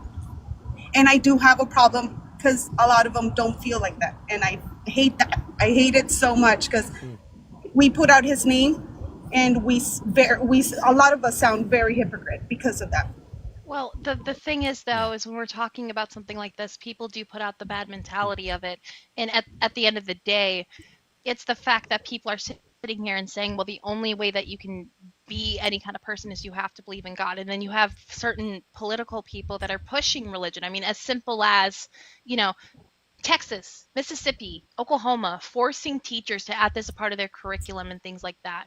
And I'm honestly really glad you did that, because calling them out, I think is the best way to go. I've always stated that I'm a believer. I don't talk about I don't talk about my faith at all, just because that's my own personal journey. And the subject you all are bringing up, I said to them, okay, I need you guys to make me feel safe in church. So what are you going to be doing for my kids? 4 of my kids come to this church. How is it that you're going to make us feel safe here with this kinds of situations? We need to see a change, and not just within church, within school, but within the whole nation, because it's about our kids and protecting them. Thank you, Nuki. I appreciate you very much. Good, thanks. I just want to real quick. My apps are my link tree that's in my bio. I just want to thank Will and John and Ben. Thank you guys very much for helping support the channel. We appreciate you very, very much. A little bit more audio that I'd like to play. This is just, it's just as a reminder when we talk about the hateful rhetoric that comes from the right. A reminder to everyone that the Republican Party, MAGA in general, has no clue what they vote for. They will follow talking points, they will follow rhetoric, and they don't know what any of it means. So this is interesting. You guys will enjoy this, I think. Critical race theory for people that don't understand it. See, I really don't even know. I'm assuming. Can you explain it a little bit to me, honestly? Yeah. Not to drill this point home, but people that are involved in fracking, what are they doing? I don't know. What is the deep state? Good question. You know what? I don't know. I've never met them yet. They're real secretive, the some bitches. What is it? What does it stand for? The DEI? DEI? Yeah. Yeah, that's, I don't know. Do you think we should ban DEI? That's debatable. What is it? That's a good question. For people that don't understand, what is DEI? Well, they need to really dig in and find out what it is. Everybody needs to figure everybody it out. eats hamburgers, but nobody knows where the meat is coming from. So find out what kind of meat you're eating. It's cows. And that's what the DEI is. Exactly. Okay. That's exactly right. Go! MAGA, ladies and gentlemen. Don't know what CRT is, but we can't have it. Don't know what the deep state is, but them some of bitches are bad, and the DEI are cows. Did you see Jimmy Kimmel's about MAGA, Trump on a ladies and stump? gentlemen, MAGA. Did you see Jimmy Kimmel's Trump on a stump thing he did? Yeah. There's the new meme. If it's not Elf on a Shelf, and there's a picture of there's a picture of MTG sitting on a bunt cake. So you can close the loop on that if you'd like. Yeah, Yeah, exactly. Jimmy Kimmel did a good one. Ugh. I hate Elf on the Shelf, by the way. I hate it. Just so everyone is aware, I hate it. We have Spicoli on a shelf at our house, actually. Spicoli. We do. And his girlfriend Jasmine, y'all. Mickey Will, how are you today? Will, are you there? Will, are you there? Will, I guess not. All right. It's 10:46 Eastern time. News and weather together on the 8s. Hey, Obi, how are you? Obi! Greetings and salutations. It is 7:46 a.m. Pacific Standard Time on the 18th of December. Weather. Slightly cloudy, expecting sunny skies, and a high of 78 here in Los Angeles.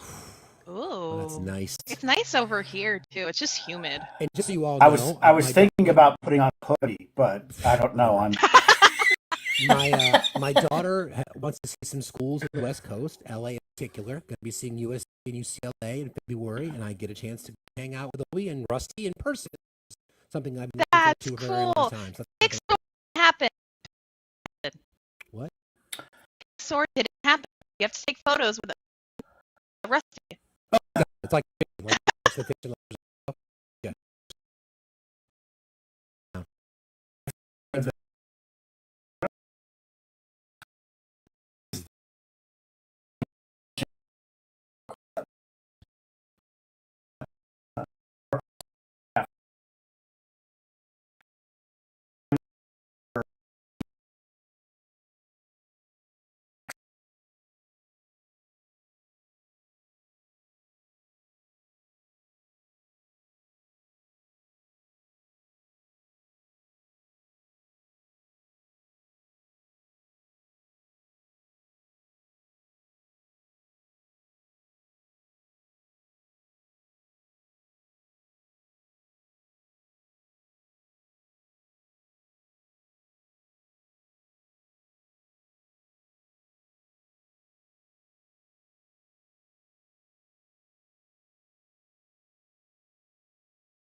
To these institutions, then the United States should, by law, be able to share in the intellectual property and the patent, therefore the profit. But we don't do it that way. We just love giving corporate welfare in the form of grants and then allowing these companies to keep all the intellectual property, all of the patents, and all of the profits. But we're always complaining about how we don't have enough money to pay for things. Well, maybe and I'm going to go out on a limb here. Maybe if we pay to invent some shit, we should be making money off of that shit, right?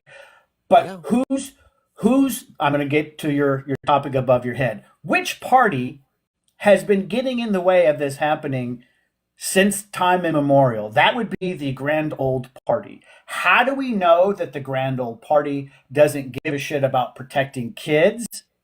It's because they consistently, historically, have placed profits before persons. Yep.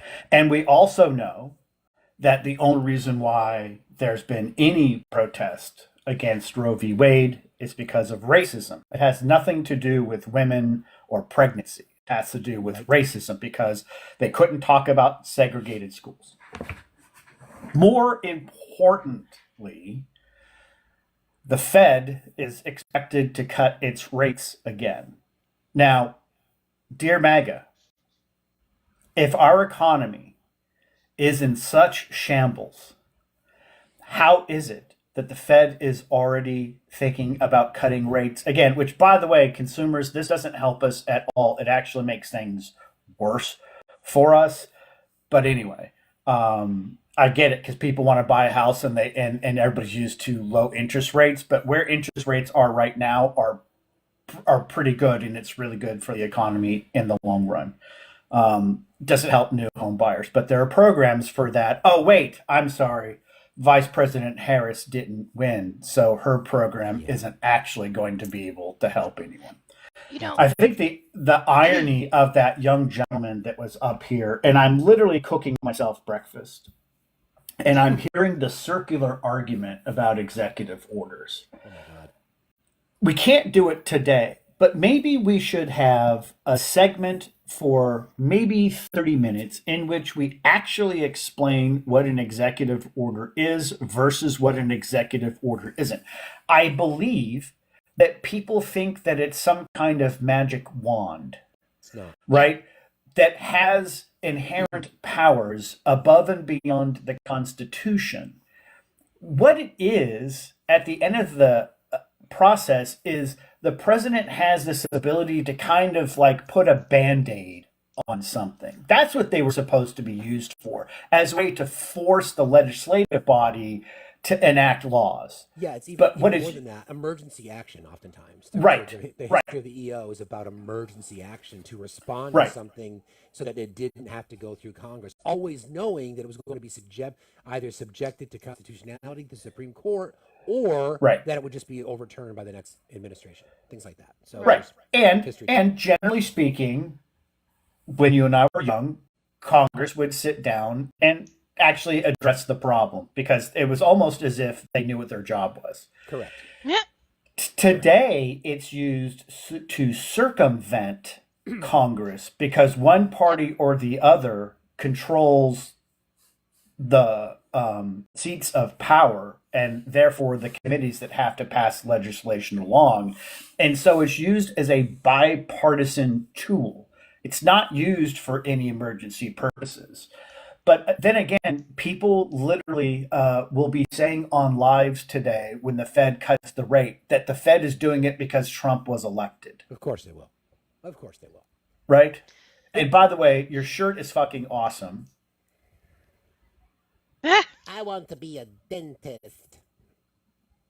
It's one of the best Christmas movies ever, though. Yeah. Okay. All right. Well, here's the thing. Yes, sir. Real quick for both of you, Olive and Obi. Olive first.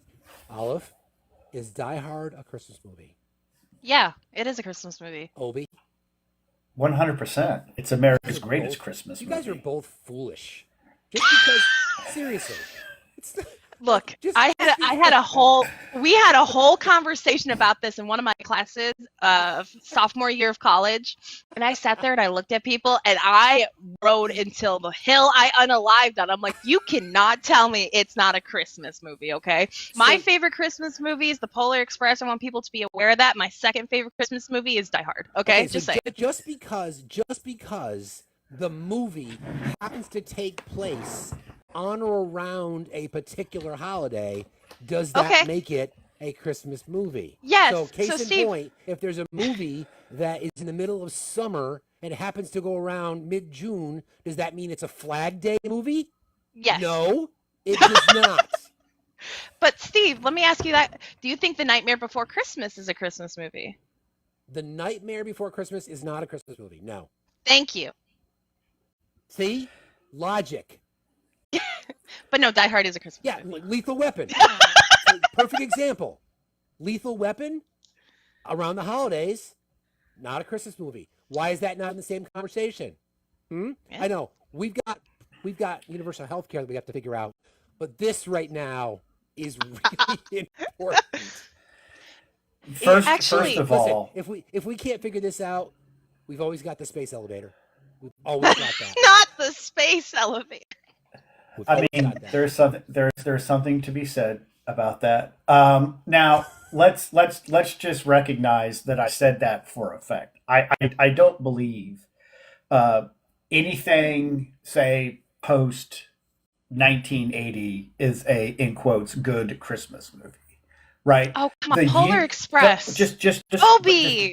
give me a second, Olive. Give me a second. I'm going to show my age. It's like lifting my skirt when I'm dancing on the pole, but not as sexy. The Year Without Santa Claus will forever be, in my mind, the greatest, in quotes, Christmas movie ever because of the actors who were the voices of the characters, because it's janky ass technology, right? But listen, as a Jew, the storyline from The Year Without Santa Claus is probably the most Christian of any of the Santa Claus movies, meaning it's the closest to the Christmas tradition, therefore, in my opinion, making it the greatest Christmas movie ever. I'm not saying the CGI in Polar Express isn't amazing, because it is. Do you want to hear my Jimmy Stewart impression? Oh gosh. Yes. Or do I? Merry Christmas to everyone. That's not bad, dude. Look, the That's Polar not bad. Express is always my go-to. That's like, it has been one of my favorite movies. It's Tom Hanks featuring Tom Hanks and Tom Hanks. That is like one of my favorite Christmas movies ever. Right. My mom's favorite Christmas movie is A Christmas Story. And Christmas Eve, we go get Chinese food and we sit and we watch. I absolutely hate that movie. Like, it's funny, I get it, but on that topic, next week, next Monday and Tuesday. So Monday and then Tuesday, Christmas Eve, in ways Christmas. We will be doing a sweat